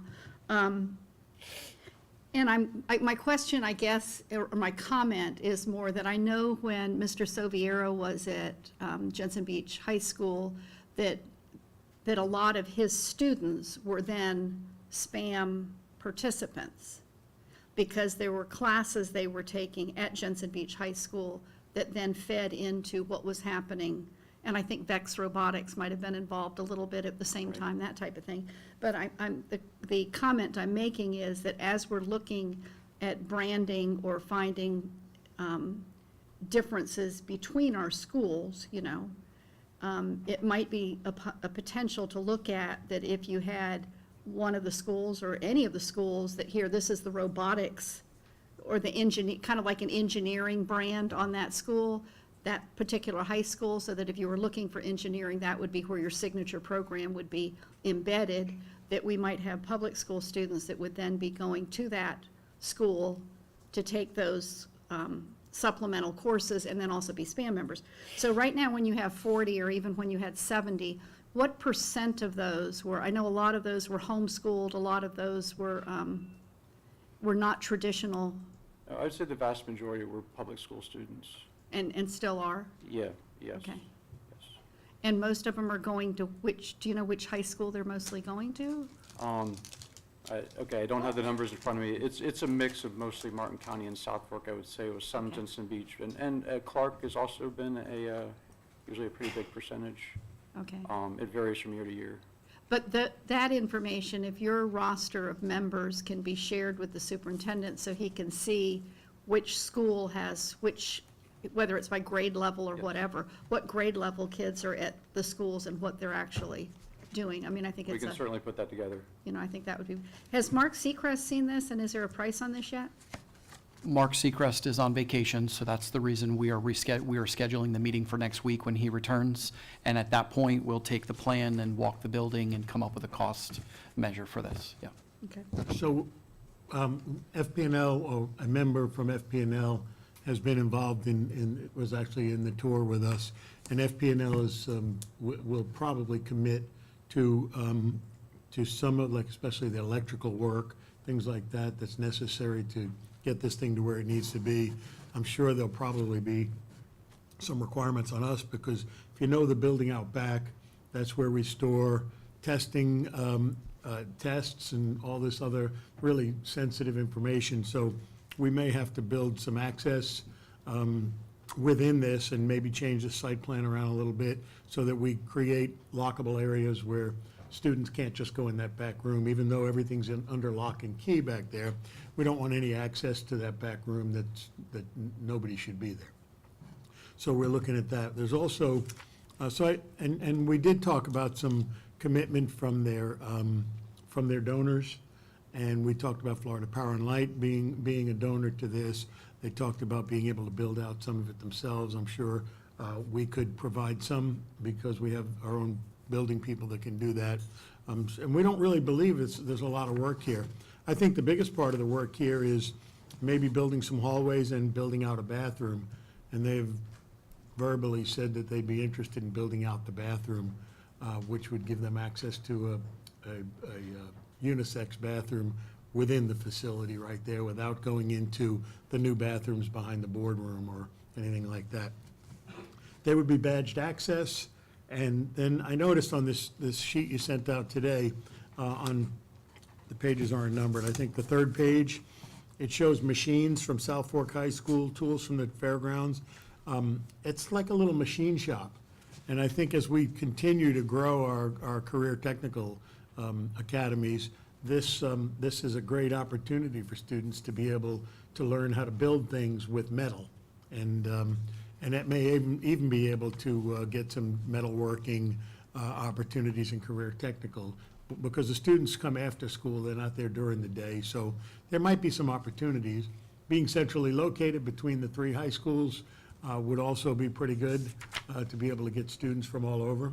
And then with choice in schools, there could be some students from St. Lucie or Okeechobee that may be able to join this program that could benefit our district and our students in our district. The more that know how to do this kind of thing, the better it'll be for all of them. Well, and that was one of the things that I would be interested in knowing, if the students that are participating, can this be for high school credit? And the potential of someone at the college level offering dual enrollment courses that could happen after hours as well, because they're going to have a lot of space, which is really exciting. But offering that as credit so that students are interested in that. I mean, there's nothing to say that a high school class has to take place between 8:30 and 3. Correct. It can happen at 6 o'clock. So I just like to understand that a little bit too. Yeah, and I think when you go there, I think immediately to the FAU lab school that we visited down south, where they are in close conjunction with FAU, and those students utilizing that space at the FAU lab school to take their courses. So it could potentially be, and we work with them, but could be a dual function space in that regard, or the students that are there earning the credits, as you said. So I think there's opportunity. And I'm also thinking during the day, provided the equipment is locked up and obviously in safekeeping and with controlled access, field trips for the elementary students with their members there present to do demonstrations, so that we're inspiring our elementary students to get into this program as a feeder. Hey, you can aspire to do this. Start on the Lego program, work your way up. When you get to high school, this is what you can look forward to accomplishing and being a part of, so. So there's a couple of issues that I'd like to speak about also. School year starting next month. Time is of the essence if we want to start thinking about bringing this program back to the district and being a supporting partner in the program. We would like to get this thing rolling as soon as possible, which means we'd probably have to be on the August board meeting to be able to vote yay or nay. We'll know more about the costs. What I think, when we discussed it at the viewing of the facility, we talked about the possibility of the district coughing up some dollars on an annual basis towards this program. And then they have a donor base that donates to their program. With our commitment of the building, that part of the building, that goes a long way towards a sponsorship. And then if there was some monetary value that we could come up with that could be an annual monetary donation to the program, maybe it's also one of the teachers that could teach part of these, the building of machines or whatever it is, electronics or anything like that, that could be also part of our investment. But most importantly is the time is of the essence for them. They don't believe they'll be able to operate out of the fairgrounds much longer because they're, in August, it's still 100 degrees out and they just can't operate. This unit is fully air conditioned, so it makes it a lot nicer when you're in there and it's, it's 80 degrees or 78 degrees in there. It's very comfortable. And there's really it's a full concrete building, so there's not a lot of construction. They don't have to put walls up other than if we put up partition walls, and the bathroom's already existing, but it's a mop room, but the plumbing's in there and the water's in there, so it might be pretty easy to put fixtures and all that in it. So we'll know a little bit more when Mark gets back next week, so I can have superintendent report back to us all. But I think I would ask that we be able to put it on the agenda for, maybe a final discussion and a vote if we can, if you're interested in it. I mean, I would be willing, I would be willing to approve an up-to budget, depending on what the estimates come back at, for our investment, our piece of the investment in the facility itself. So once we know what that is, and as soon as we know, we can get it on whatever agenda is closest to that. And they haven't asked for a dime from us for remodeling of that facility. We'll call it remodeling. They haven't asked for any money regarding that. But in my discussions with Mr. Main, and tell me if I'm speaking out of school, sort of sort, we believe that if it becomes a program of the Martin County School District, like any other program, we should put funds towards it.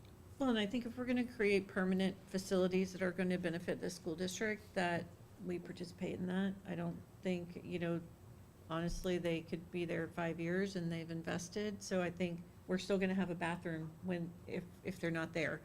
So I think there is a level of investment on our behalf, because that'll be a usable facility regardless of who's occupying it in the future. I'd like you all to take a walk back into that room, and Mr. Frangella was with me and them during the tour, so he's well aware of exactly everything we talked about.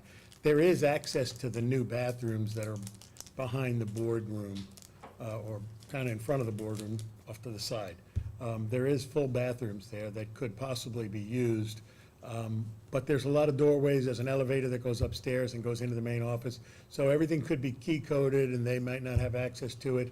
But those are things that we could look at in over the long term, is their access, because it would be all key card access, and then in their key cards, we could give them access to whatever areas we choose them to have access to, so. Mr. Robert? So I'd get in touch with Frank Wave. You all know Frank. If you want to go back there and tour it, he'll show you kind of what we discussed, and you can see it here, what their thoughts are. Okay. Thank you, board members, appreciate it. Mr. Robert? Thank you. So I know your game reveal is in January, but you're doing stuff even now, I see from your post, but when do you really start building your team? Well, okay, so we'll have a kickoff meeting usually with the schools in August. Okay, So, and then we'll have, usually meetings once a week or once every 2 weeks in the fall.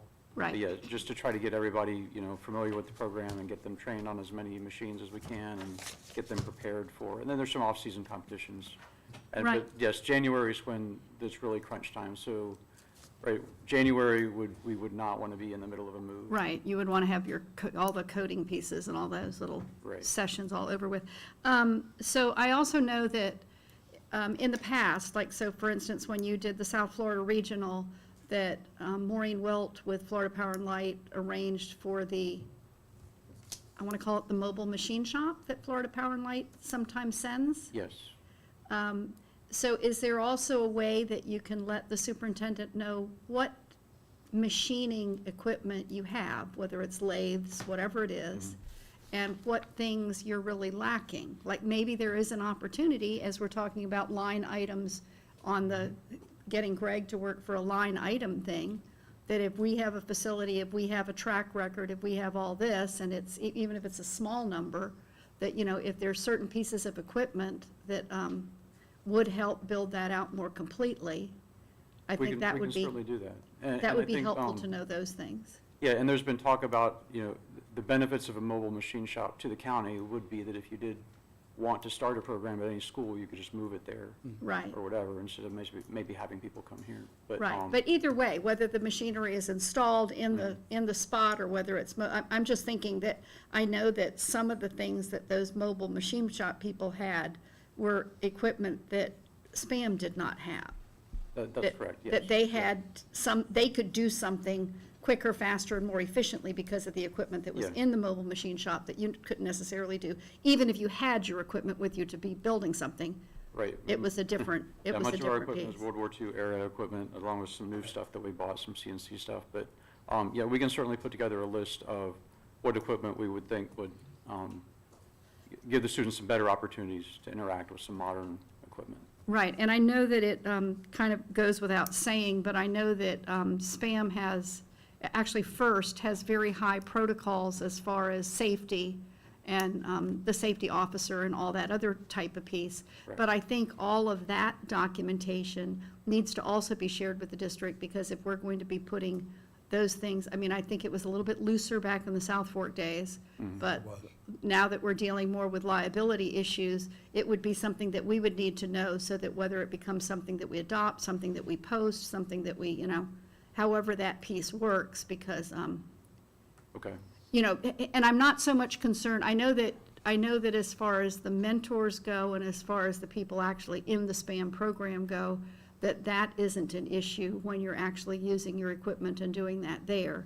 My concern is that when we're housing equipment somewhere, and somebody who is on their lunch break wanders in and decides they want to cut their phone in half or something, that it's gonna turn out to be a disaster. So, Okay, yeah, and we can try to put together a plan to address that. yeah, okay, thank you. And so any lists that you have of needs, if you could get them to us before the 25th, Okay. 4th? 24th. Because I think So we can kind of talk about it, because in having buy-in from Florida Power and Light, when we make an ask to the legislature, will be a huge help. Yeah. I'm just saying. Yeah. It'll be a really big help. So if they are on our side, it'll be very helpful. So I just want to say thank you for you all for coming, but also to Mr. DiTerlizzi for seeing this through. I know this is something we have been talking about for a really long time, and it's been a priority. So thank you for your leadership on this, and we look forward to the ribbon cutting, Yes. the new facility. Thank you very much. Thank you. Thank you, guys. And Madam Chair, I want to give thanks to Michael Putt from FP&L. Mr. Putt has really stepped out on this and gotten involved with SPAM, and has really been an asset to the organization, as has FP&L. And I'd be remiss if I didn't give thanks to both Michael and FP&L. Thank you. All right, we are going to take a really quick 5-minute break before we start the next part of our meeting to talk about the Code of Student Conduct.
hang on. Teresa, can you hear us now? When was that? Hang on a minute. Yes, I can hear you, Chris. All right, Christine, can you hear us? I can hear you. It's a little soft, but I can hear you. Okay, if you guys want to just stand by a second, we'll get the meeting going in a minute. Okay.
Okay, we are going to resume our workshop. Our next item up is 4.01, our Code of Student Conduct.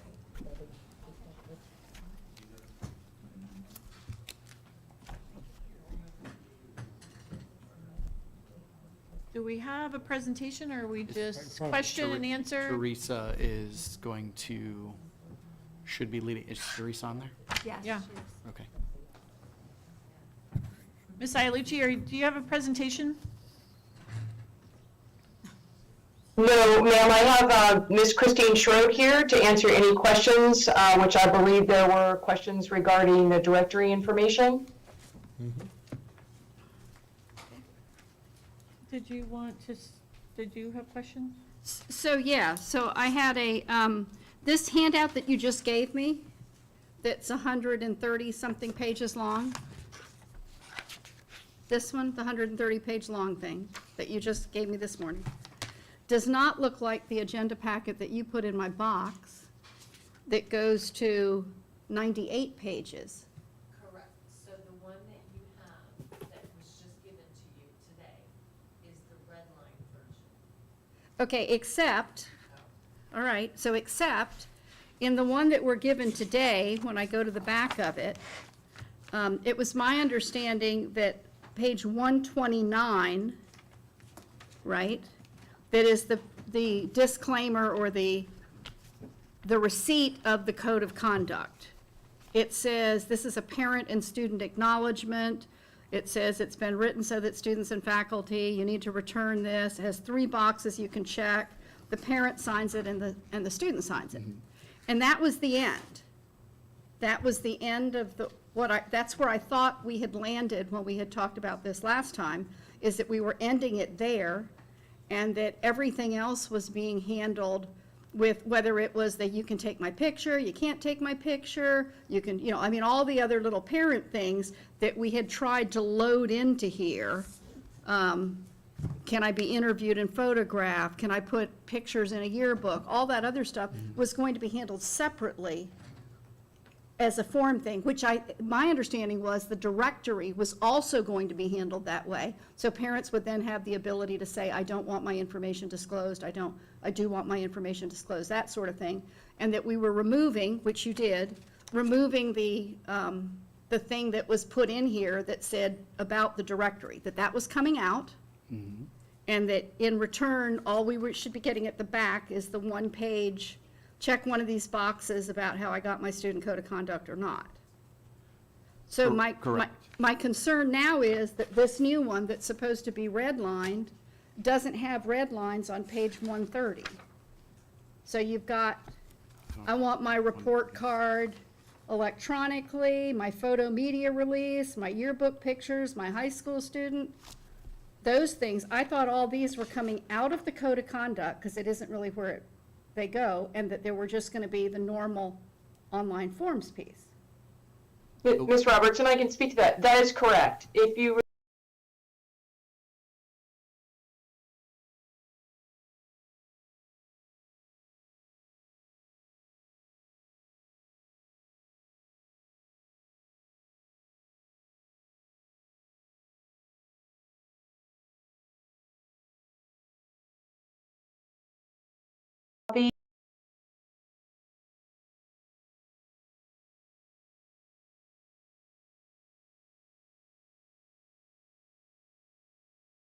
being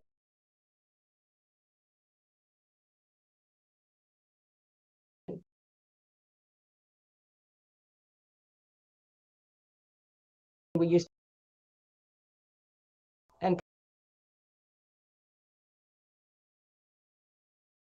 parents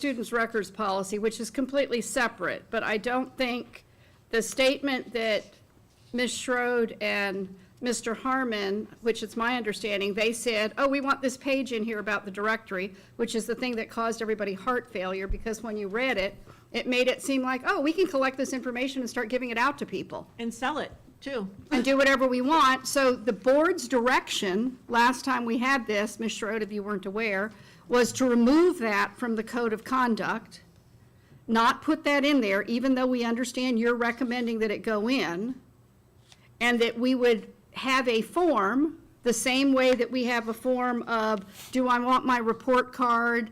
Do I want my child's picture taken? Can my kid's picture be in a yearbook, et cetera? The same way we have that checklist of forms or checklist of parental consents, we would have a checklist of consent that a parent would be able to get that would say, I don't want you collecting this information, or I do want you collecting this information, et cetera, and give parents the ability to opt out.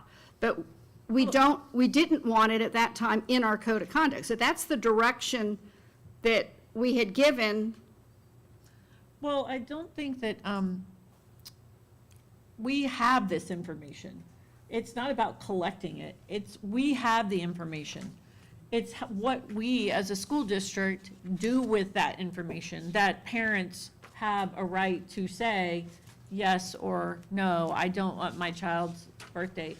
And I think there are ramifications of, I think there was some misinformation, and maybe, Christine, if you would like to kind of tell us your position on this and why, and hopefully people are watching and listening that, to understand this, and what the federal law says, that this is not something that the school board just made up. This is part of federal language. Yes, thank you. Evening.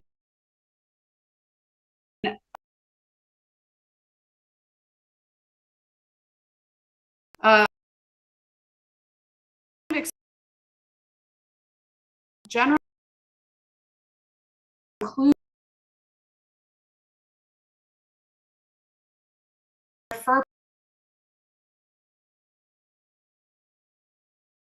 we this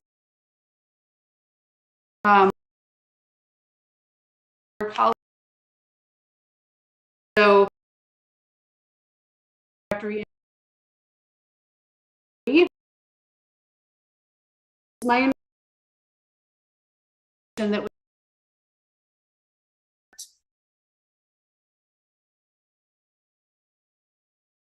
provide this base that is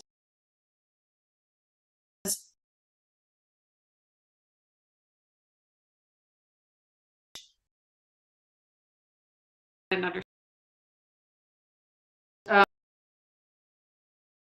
given them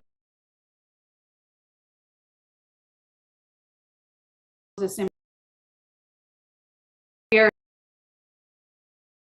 not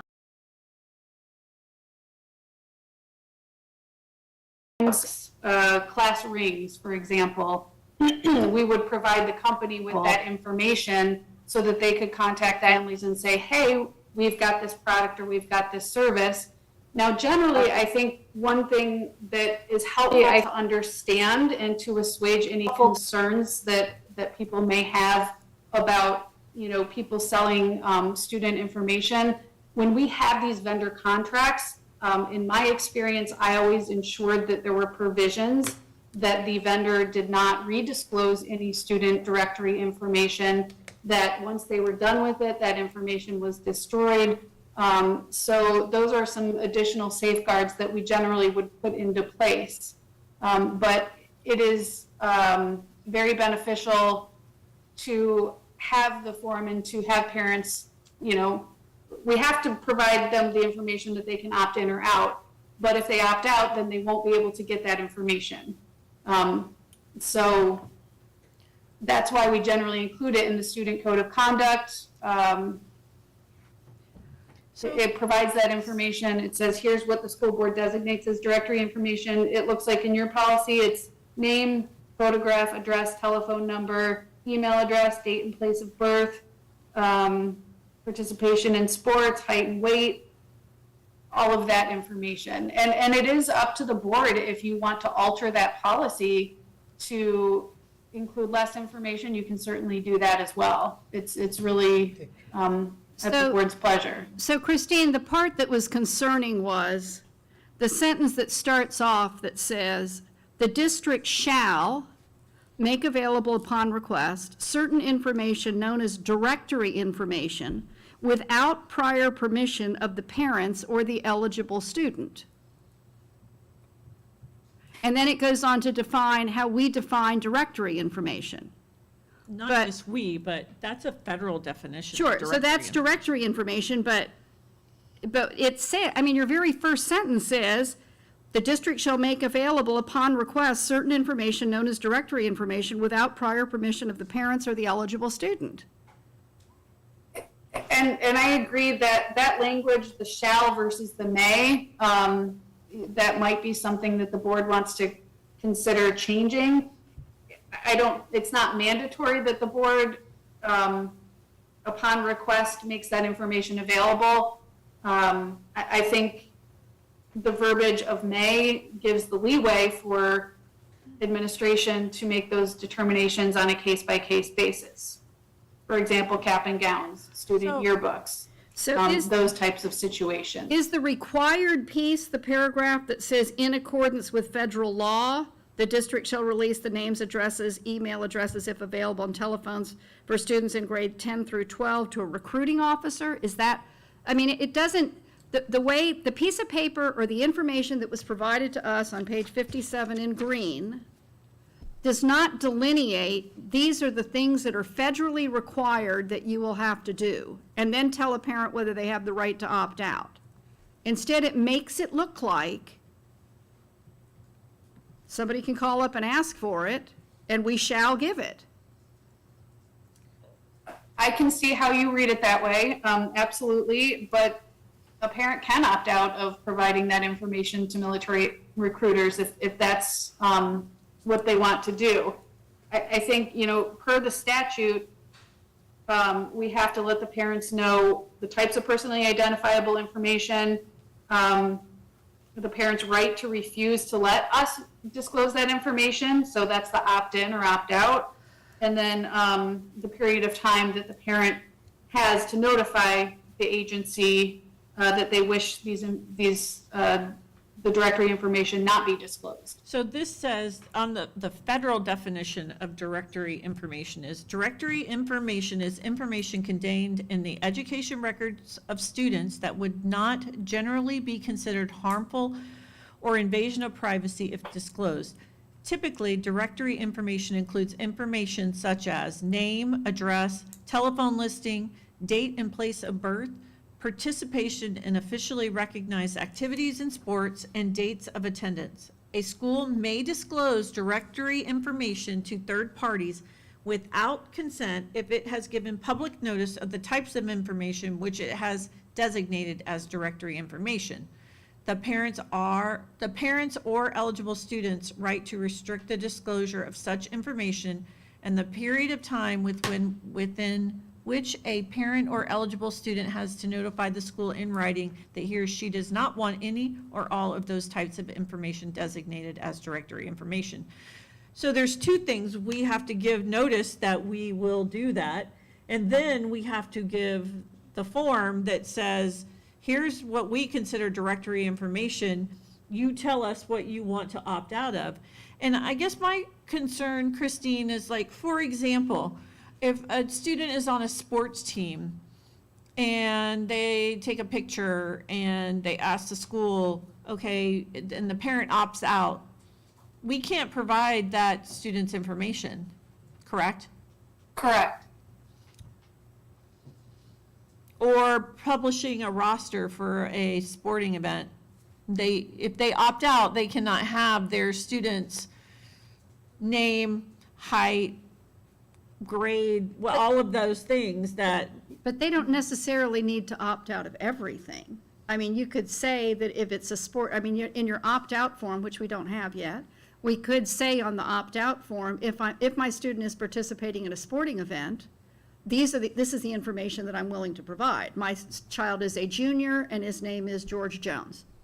well, no, what we need to do is designate what we want to consider directory information. That's our choice, what we consider directory information. And then we list all of that for parents to say, do not disclose this, this, and this. Do not disclose my child's birthday. Do not disclose my child's, whatever the directory information is that we say is directory information. So we've already done that. And so now they get to have the list and opt out of it. So we've already done that. We've already said, this is the list in our policy. We've already said, this is the list of directory information. I think that the difference I'm hearing is the information, or the one that was put in the proposed code of conduct said the directory shall make available, and the one that Marcia read, Mrs. Chair Powers read, said may. And there was a difference. Didn't you read may when you were reading the federal thing? It says there's information that would not. After you read the list of things that included A date of birth. school may disclose. May disclose, whereas the one that we're trying to put in the code of conduct, or at the time, before we said to take it out, said shall disclose. Chair Powers, if I may, I can explain. So the information that I was asked to put in the code of conduct as directory information came directly from our school board policy. And in our school board policy, it does say that districts shall make available upon request. So I used the exact verbiage from our approved school board policy. And on board docs, it looks like it was last revised on 3/21/23.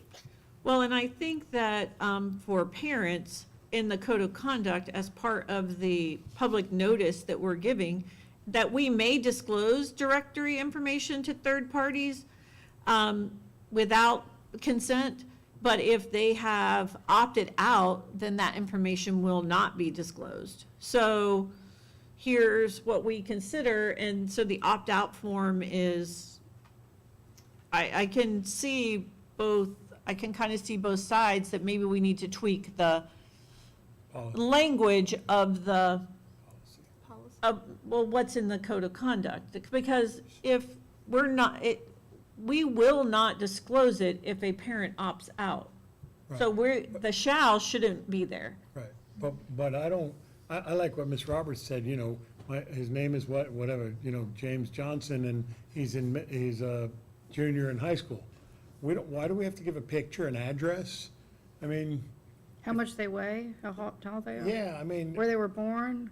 Where they were Mother's born. maiden name? Yeah, I mean, that looks to me like they're picking things out to, I don't know, for some reason that's unbeknownst to me. Well, they're just saying that that could be directory information. I'm sure that they looked at this list from the feds and just went through the list. Well, I would. And then we I would give say the let's- parents the option to opt out of that information. And I just want to make it clear that we are not selling student information. So if the schools contract with whatever company to provide caps and gowns and rings, they're the ones that get the information for the senior parents and students. We're not selling it to these companies and saying, here, you guys pick one. Correct. So it's very controlled. So I don't know how to convey that, because I get it. It was a lot when you read it as a parent, thinking, oh my gosh, we're selling all this information, and anybody who calls, they can get it. They shall get it. You know, So I would say that, my opinion, that we should be looking at that language in the policy first and put may, not shall, well, and correct that policy first, and then, That's a 3-month process. I know, We need a code and of we conduct don't for have this. time. This has to go on the board agenda in so then July. maybe we put may in the I contract don't- instead of shall. I think we go back to what we said we were gonna do before. We take out this page that says we shall, blah, blah, blah, et cetera. Take that page out, and I'm fine. And then when we have the forms, the same way that you can take a picture of my kid can, I'll get my grades electronically, et cetera. There is a form that talks about directory information, and as a parent, you're told, hey, you can opt out of any of these things that you want to opt out of. The form is ready. We have the form. We're going to put it up. Ms. DeShazo had it, but she had to step out. So we're going to put the form up for you all to see it. The form is complete. And I think at this point, it would be ready to go on Focus for the parents to be able to opt out on Focus. So we have an electronic copy record that they have opted out as well. So it can be done in both places, should the board choose. If you want language in the Student Code of Conduct, or if you just want to refer to the statute or the language in the Student Code of Conduct, and then we operate under the electronic opt-in or opt-out on the Focus, through our Focus portal, we can do that. We've done it for other things. So Christine, can you weigh in on that and what could be any issues, if there are any? Do we have to have it in both places? Is it? I don't think you have to have it in both places. I think the requirement is just to have the notice, as you described in statute, to parents. I know, for example, the district that my children attend, every year when we have to fill out forms on Focus, that's one of them. You can either opt in or opt out. It actually is a very easy way to do it, because then you can run a report and show the parents who have opted out. And then when you're providing that directory information, it's very easy to see whose information you can't, it doesn't matter where it is. I would recommend moving forward, however, that it be included in the Student Code of Conduct, because I think that's the easiest way to show that we provided that yearly notice. But, however you decide to provide that notice, as long as it's provided annually, I think you're in compliance. So those items that are listed on the bottom of this form, student's name, address, telephone number, date of birth, place of birth, participation in recognized activities, height and weight, dates of attendance, grade level, enrollment status, blah, blah, blah, blah. They each have a checkbox next to Can them. we eliminate some of those? Like, I don't want them telling them my kid's place of birth, my kid's date of birth. Next thing they're gonna ask for is social security numbers, and we shouldn't be having any of that kind of stuff on there. I can understand the weight and height if they're in an athletic team, if they are participating in sports, but email addresses, there's no reason for it. We have that information when they sign up for school, so why do we need to provide that to anybody else? Maybe a parent. So Christine, when it says, an annual written notice shall be given to inform parents of their rights to access, waiver, et cetera, why aren't we just putting in the Code of Conduct that this is your annual written notice to give you your right to access, waiver of access, et cetera, for privacy? And to please refer to the Focus form. Well, that's what I was thinking. If we could Right? put a statement and then just say, please complete the directory information consent form, if you would like to, whatever, I'm just. Opt out of. Opt out consent. of providing any specific information. And But date of birth is not protected information. You can probably Google anybody and get their date of birth. So you put a checkbox next to each one of those I mean, but names that says student- opt out. Yeah, And that is, yes. Well, there is you just can't see it. Oh, I can't see. Yeah, there is a checkbox. This would be what would be placed in Focus, and there would be a checkbox. And then please review the following list and check the boxes of what you do not give permission to be released. So can we put it a little, the information a little softer? In the Code of Conduct?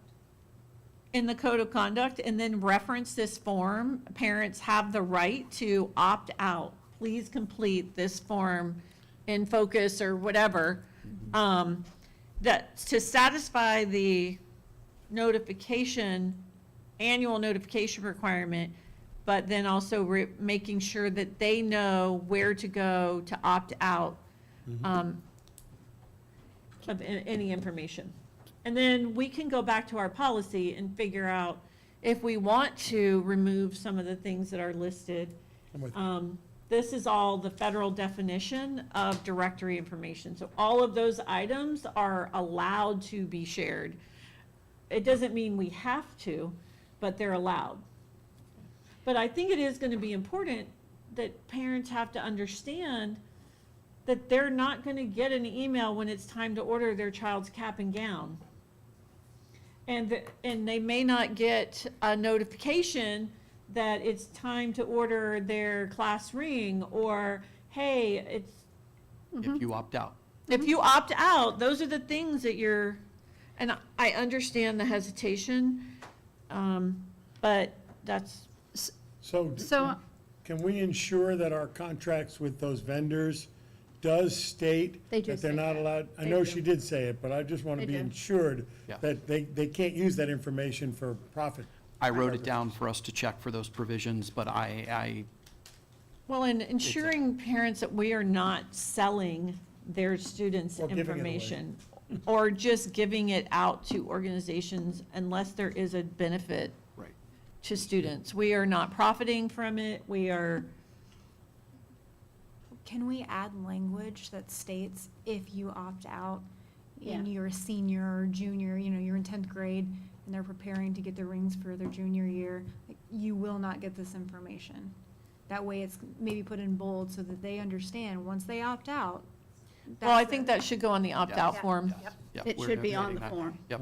So maybe not in the code of conduct, but Have in it right the, before they go to opt out, it Here are brings the- attention. We here are can the put it in red. instances where you may not receive information if you opt out. choose to Yeah. opt out. Okay, we can do that. So Christine, does it make sense to say in the code of conduct, this is your annual written notice to inform parents, guardians, and eligible students of their rights, access, waiver of access, challenge and hearing, privacy, categories of personally identifiable student information designated as directory information data, and the location and availability of the district's policy on educational records of students. See policy, whatever number it is. And then go further and say, the Martin County School District is committed to protecting the privacy of our students' education records in accordance with FERPA and Florida Law 1002.22 and 1002.221, consistent with FERPA. Our policy designates certain information as directory as identified by USDOE. Directory information is information, blah, blah, blah, blah, blah, blah. Please review please go to the appropriate form or whatever the form is to exercise your rights or to indicate your preferences or something along those lines. So then we've done what you've wanted us to do of saying, hey, you have to have an annual notice and you have to have the right to get out of it, but we've made it softer than, Sure, I mean, I think, and I'm having a hard time understanding every word everyone is saying, but I think, you want it to be consistent with your board policy.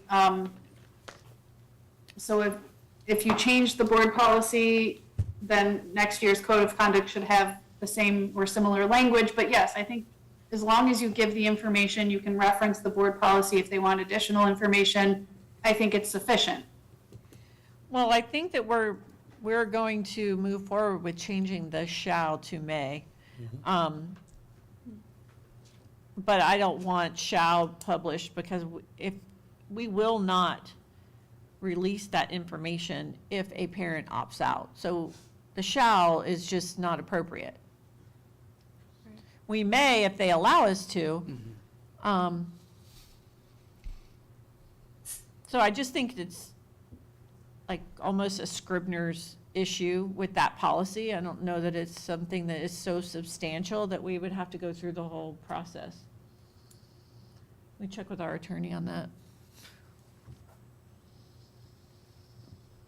so then can we agree that in the code of conduct, we will have a statement that says, this is your annual written notice of whatever that sentence is, and then include this and say, refer you to the right form to opt out?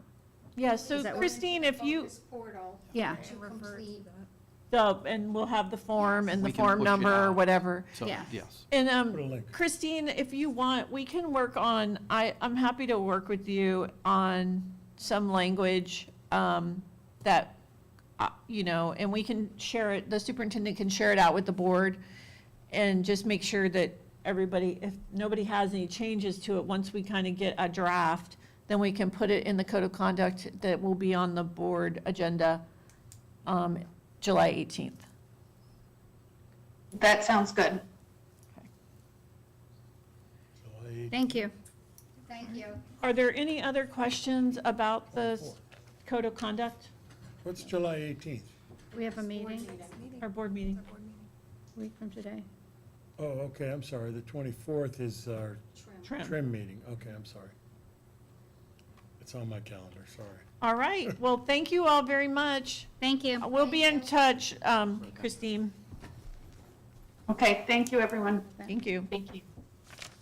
All right, next up is the review of Bloom Board Educator Program, Para-to-educator program.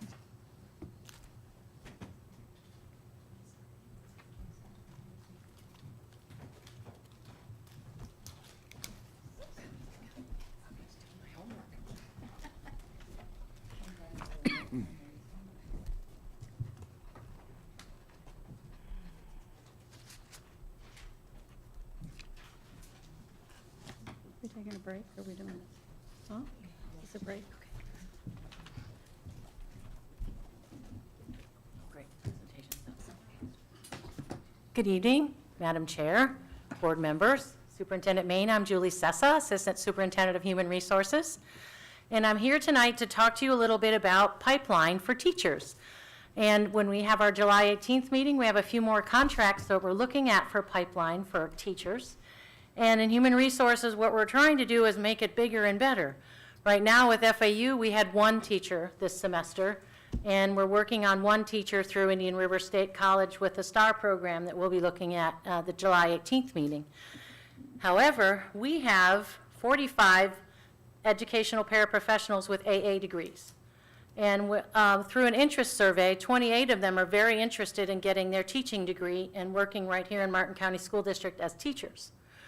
So Shannon has started to look at gauging interest, and she also met with all of our principals leaders to talk about how would they feel about this program in our schools and for having the our educational paraprofessionals move forward with a teaching certificate. So we found this resource with Bloom Board where we can actually have our employees during the school day developing and getting their bachelor's degree in teaching and education while they're in the classroom as basically the assistant teacher to the teacher in the classroom, and have the mentoring and the college credits available for them to get their teaching degree. So we've invited Michelle Licata here tonight from Bloom Board to talk a little bit about the program and just explain it to the board and let you know we have done some research just a little bit with our own teams to see if there's interest, and we felt like it's something we could bring toward the board because we're really not finding the colleges of education through IRSC, FAU, or locally. They are just really shrinking, and we are not getting the candidates and the new teachers that we used to definitely find. So we'd like to just have you hear about this program, and Shannon's here, our Director of Recruitment and Retention, and Michelle from Bloom Board. Would you like to go ahead and talk an overview of the program?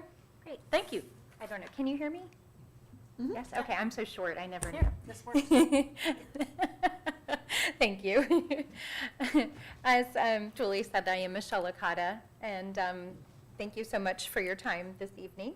Just gonna see how this is, okay, it's a PDF. Okay, so as Julie mentioned, and as I'm sure all of you are aware, educator attrition, and this is where Bloom Board is coming from, is at an all-time staggering low. And as Julie mentioned, with the educator preparation programs, it's not getting any better, at least not yet. So what we're seeing across the country is that teachers are leaving the classroom in droves. I heard you all talk about the one of the bills where you are encouraging teachers who would be retiring to stay longer because we are in desperate need of teachers. In addition, we are trying to support new teachers, and because we talked a little bit about before, is that the principals are stretched so thin that unfortunately they're not feeling supported, so they're leaving the classroom as well. And so in traditional programs, like most of us went to school, we all got a degree. A lot of us worked full-time. Maybe we didn't work full-time, but sometimes we had an opportunity to learn things in classroom that we maybe weren't putting into practice. I'm also an educator, and so that is what happened to me. I took a few courses. I went to Florida State, and when I got into the classroom, it was really challenging because the things that I learned in college were not the things that I needed to teach my kids, and it was really frustrating. And in addition, many kids that are going, as I supposed to say students, that are going to college to be a teacher, they're just not getting that ROI. Even though we are raising the salaries here in Florida, the amount of money that it costs for a traditional degree program is just outweighing the feeling of support when you get into the classroom, as well as how much it costs to pay back your loans. So when we think about that, most of us, when we went to school, we all on the left-hand side likely sat in a classroom much like that, where we had a professor, they provided us with information, we took notes, we crammed for exams, we had to do work after we went into class, which is normal for a college student. But it is really challenging for someone who is trying to go back to school to become an educator that's already in a workforce. So what we've done is, if you look at the picture on the right-hand side, the gentleman on the far right side, we've kind of taken him out of the traditional classroom and placed him into his classroom with his or her students, and using a portfolio-based, competency-based way of learning, where they're demonstrating mastery by producing artifacts in a portfolio that demonstrate how well they understand how to reach and meet students. And while that is all amazing, the best part of that is how empowered the educator now feels to be able to go into their classroom and really be able to be a great teacher that is going to feel now supported because they're having this great education, and then that is a retention vehicle as well. So what Bloom Board has done is we have worked with higher education partners. We have we have met with them. We have partnered with several universities across the United States who are innovative and who really want to have an approach that attracts students to help them become education professionals, teachers. We've also worked with school districts. The majority of us are educators, so we know what it is like to be in a classroom and to feel supported. And we know that most schools love the idea of a PLC style learning, so that our educators could be there and have the support of one another, as well as support from the school, their principal, and all the other staff. So we sit in the middle between the two, and we bring this solution to you as a district as an opportunity for paraprofessionals to earn their degree, as Julie said, straight from their classroom. So we do offer degrees all the way through a career path. We look at the teacher career path as a pipeline, as a ladder. And while we do offer all of the other degrees as well, we are focusing on the paras to bachelor here in Martin County. As Julie mentioned, I think you said there's 45 identified people that are in your district who have the potential to be participants in this program because they already have their associate's degree. Two of the reasons when we talk to paras and we survey them and we have conversations across the country, the two reasons that paras are not teachers is because of time and because of money. And our program takes away both of those elements and really gives those opportunities to those paras, but as well for you all to grow your own program and truly be able to develop these incredible teachers. And so it is a very unique learning model. As I mentioned before, there are no papers per se. There are no nights and weekends. There isn't anything besides the work that they do in their classroom. There will be the PLC style synchronous, group that they'll be in. But other than that, all of their work will be artifacts. So for example, when I was in the classroom, I did my national boards, and I was required to do videotaping of myself as a teacher. This was going back to like 2005 when they didn't even have, we didn't have phones. We actually had to have like a camera, like one of these cameras. And I had to dissect my teaching. And I had to look at what I was doing and how I was speaking with students and how I was grouping them homogeneously, heterogeneously, by different varying abilities. So I had all of that. And that changed my practice like that. I went from being a really good teacher to a really great teacher by being able to look at my artifacts. And that's exactly the way that we are looking at this program. They will be submitting artifacts such as videos, but they will also submit student samples, their rubrics, as well as other opportunities. They might be interviewing a student, and I know you all just got done talking about protecting students, so it could be from the back of their head. The student could be off camera and just speaking. So there are parameters around all of that, and we certainly are not going to try to come in and uproot what you all want to do. So we'd like to work into the fabric of your district and make things work for you all. So it is very personalized. So ultimately, this is a fantastic approach for school districts. And I think the number one thing that we hear from districts is they love that it makes them an employer of choice. That is probably the biggest part of it. It is getting the teachers to not only grow your own, but attracting other teachers to want to come here. As Julie mentioned, you guys, I think, have one student teacher from FAU. Unfortunately, all the Florida schools are declining. In 2014, I got my graduate degree, and I was at the University of Florida. But there were over 2,000 of us with our light blue tassel that day. This year, they graduated less than 100. So it's just astonishing of what is happening across the state.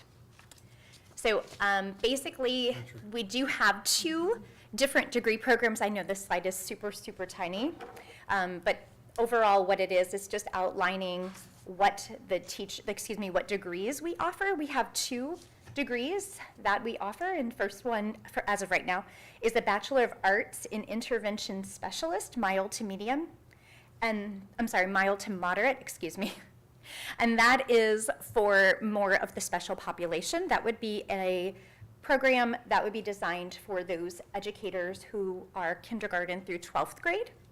And then we have the Bachelor of Arts in Elementary Education that would be designed for your K through 6 in Florida. That is all that I have for you, but I would love to answer any questions that you might have. So if I can just add a couple quick items. I think of it in terms of like Disney University, right, or Walmart University. Both of those companies provide in-house professional development and online university classes to their employees to advance through the company. And for us, it's a win-win, because typically when a student is in the classroom and has to take a leave of absence from us as a district to go on their unpaid internship to complete their practicum hours, we lose that employee.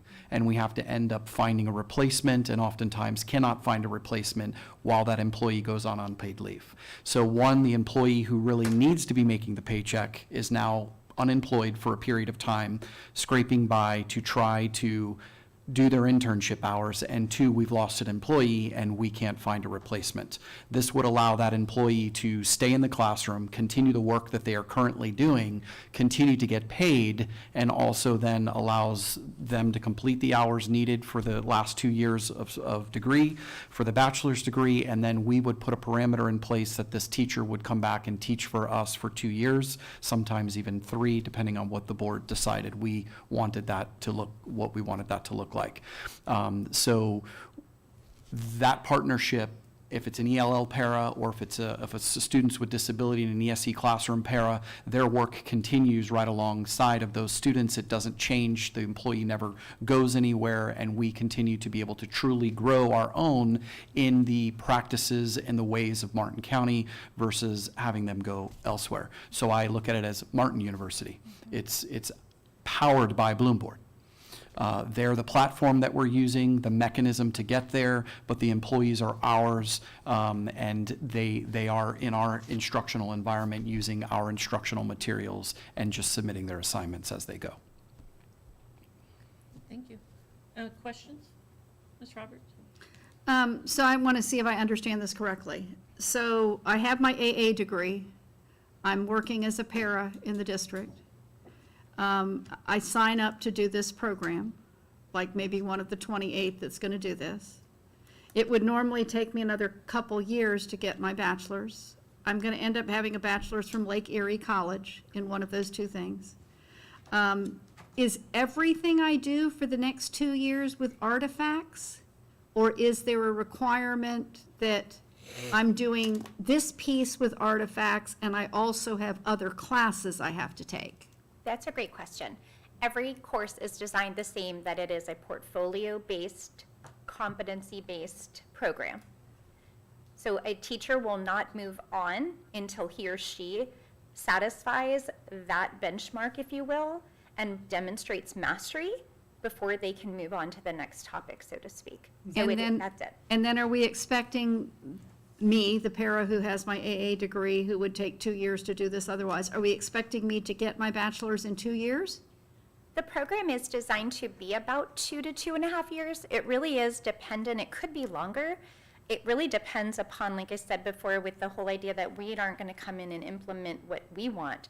We're going to work with whoever superintendent Maine as him or his designee of the way that this is going to be put together through the fabric of what you all do.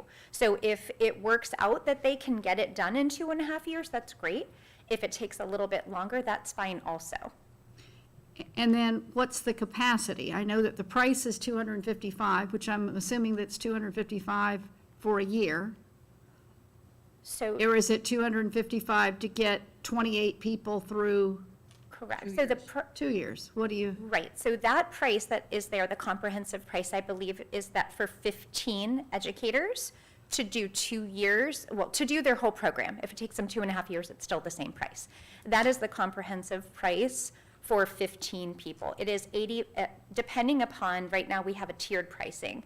Depending upon how many go to the pilot program, it would be how the starting price would look. So at 15 educators, it would look like $8,500 per year per educator. And are you only taking people who have their AA and nothing further than the AA, or are you taking? That's a great question. I'm sorry. What? Oh, no. Was it? Sorry, I was Talking just, dollars. Oh, So sorry. That's okay. it's actually, I wanted to go back to the pricing in just a second, but let me answer your question here.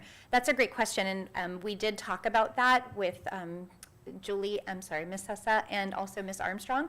And what we had talked about was that if somebody is already a little bit further along in their, a little bit more than their associate's degree, maybe in a few classes into their bachelor's, and maybe had an interest, that would be something that they would talk to individually with them and explore. It is, from my perspective or from our perspective, Well, and of that's course we would- absolutely okay. And if we got those people and did it, we wouldn't be paying the same price because they would already have a piece of it. So I'm not buying 2 years of education from you, I'm buying a lesser amount. So I understand that piece.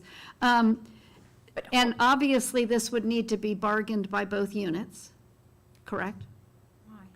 Describe to me what you mean by both units. So we have 2 collective bargaining units. We have one that is, Unions.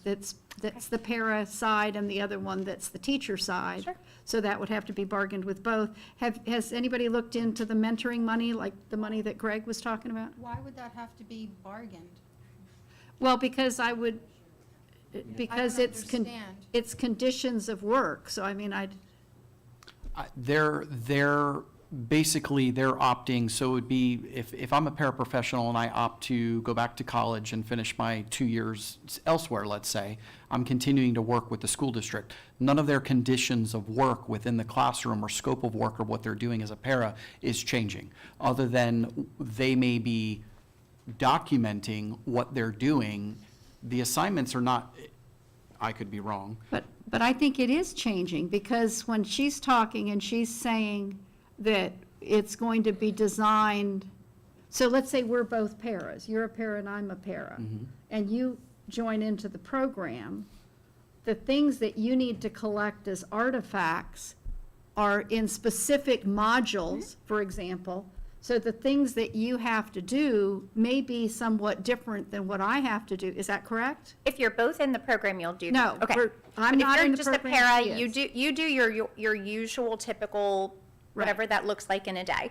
So if she was in this program, we have a matrix that we have as an example, and we would meet with, I mean, from going all the way down to the principal level, not down, but from the district level all the way down to the principal level of each school. We recommend that each para does have 1 hour a day with students, not necessarily, but they don't need to be by themselves. They should still be mentored and overseen by an actual, classroom practicing teacher.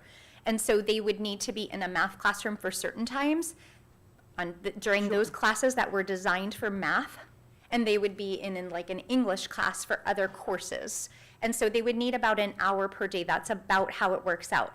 If it works out that it's 3 hours one week and they can do 4 hours the next week, it's going to be okay. It's just the more opportunity for them, the better that they're going to do. Sure, and I'm thinking logistically, what you would have is you would have a second, like a mirror job description that's a para job description, but it's a para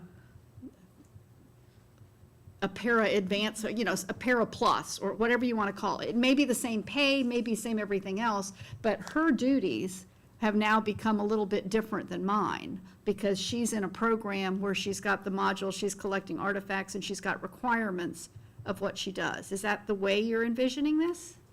The other districts that have implemented this have not bargained this piece. It's a volunteer, you are voluntarily opting to enter into this program, and you are voluntarily agreeing that you are going to do the work as a student, but your work conditions for us as a district are not changing. You're bound by the same job duties, you're bound by the same job description, the same pay. None of that is changing on our end, other than it's your responsibility to know that you are in college courses and you have assignments that you have to complete. And we're allowing you to do that And we're while allowing you you to work. Correct. That's fine, okay.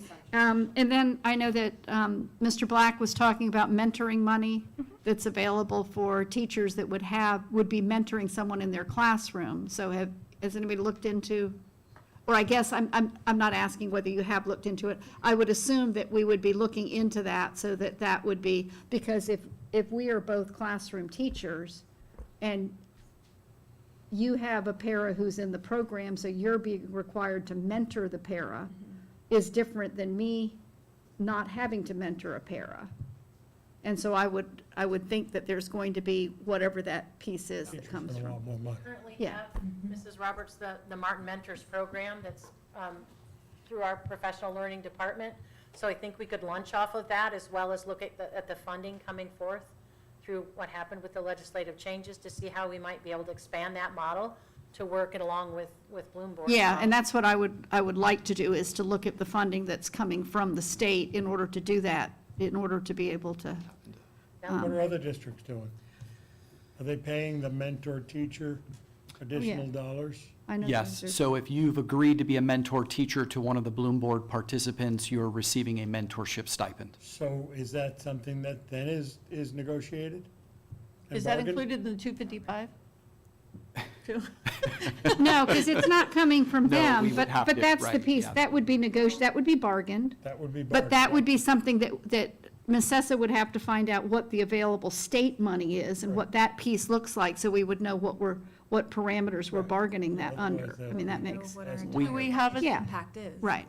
do we have what is the stipend now for a mentor teacher?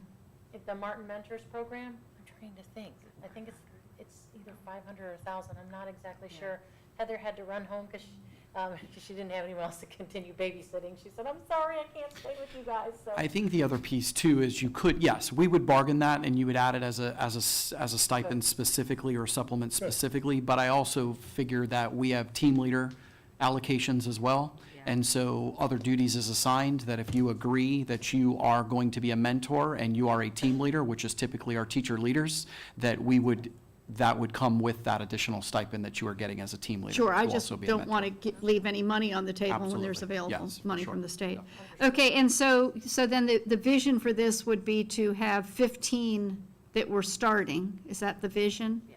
And then the 15 that are starting are going to do the appropriate legal documentation that they're in this program and that and I guess that's a detail to be worked out if I'm in it for a year and then I drop out, what that means. I mean, because I know that if as the employer, I've made an investment, you're the 15 people, I made an investment of the dollar amount to help you get you would have to normally go and buy your degree somewhere else, right? I mean, you would have to move from an AA to a bachelor's and pay for that. So if I've made the investment and you decide that you're not going to do it after a year, this is too much, I'm not going to do it after a year or something, I don't know how we. Many of our districts that we work with, they set up the MOUs with their educators. Lots of them are doing them for 5 years. Of course, that's up to you all and what, again, works best for you. And they're setting up, their attorneys are setting that up if you leave after 1 year, it's X dollars that you pay back. Like they're prorating, they're laying that all out.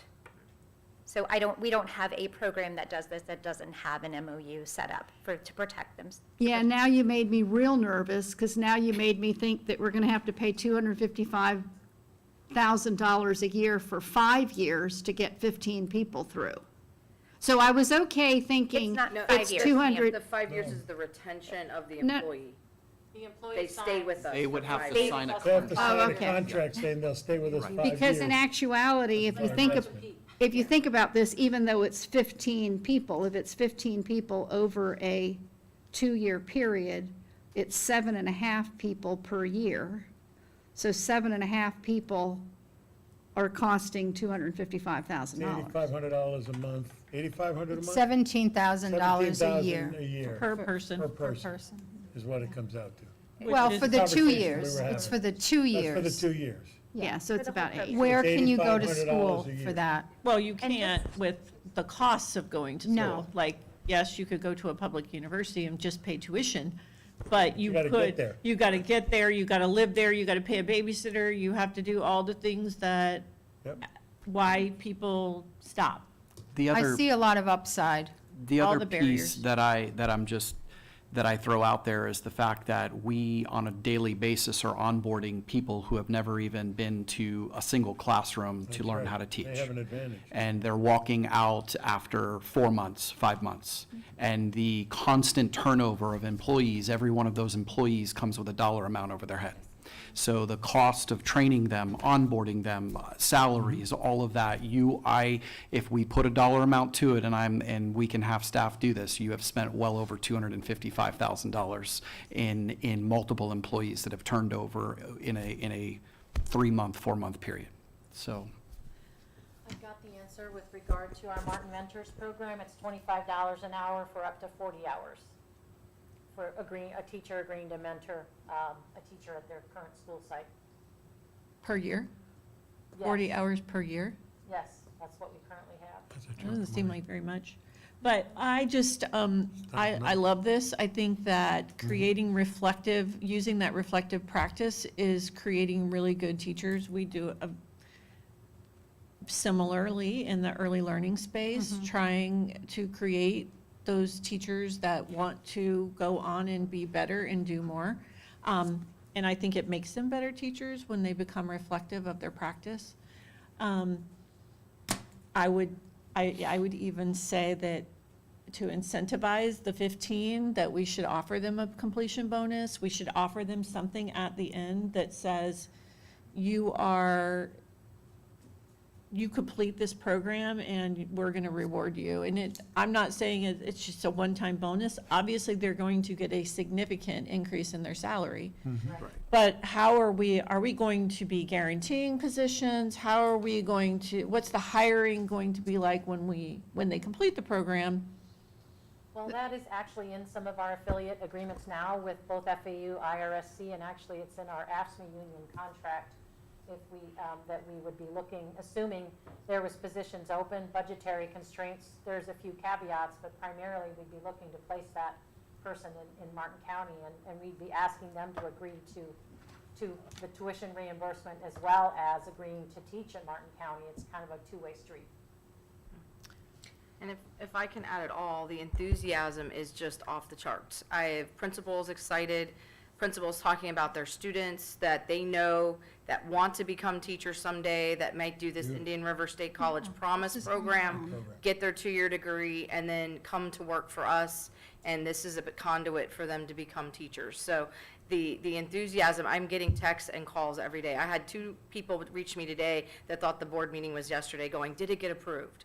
So it's very exciting to know that they're excited. So I think some of the groundwork has been really helpful for us to get a feel for the interest from our team. Yeah, it wasn't just a survey, by the way. We actually met with the paras, and the principals. So they were both involved in 2 separate meetings. The other thing I like about this is when you're going to job fairs, if this was on the table, Yeah. this is another incentive for someone to come to the district as whatever, they have their AA, and then they come and they work for us full-time and they make that commitment. That's a true homegrown program, and that's what I think Martin County can aspire to. Well, we I should really be like it. recruiting our students Yes. that are graduating from high school with their AA. Absolutely. I know. I've been excited about that Yes. too. Yes. We got some people graduating with associates. We now have a pathway that they could literally come back immediately as a grow your own, Yeah. as a para, and we, within 2 years, can have them as a teacher. And that in itself is amazing. So, yes, And their I'm very parents would enthusiastic. love And then they Because they're mentor, getting and paid it and keeps they're getting a going, scholarship. right? It keeps going. For free. They go through the program, they're your advertisement, they're your future mentors. They're my recruiters. It because just- then I take them to recruit, and that is a benefit too. I don't see a lot of downsides to this. I think it's amazing. Thank you. All right, this will be on our agenda on July 18th. Okay. So, Thank you very much. Thank thank you. you all. Thank you. Thank you. Thank you guys so Awesome. much. Thank you. Okay. All right, is there any additional comments from the board? Anything else? Did we cover everything? All right, this meeting is adjourned. Thank you.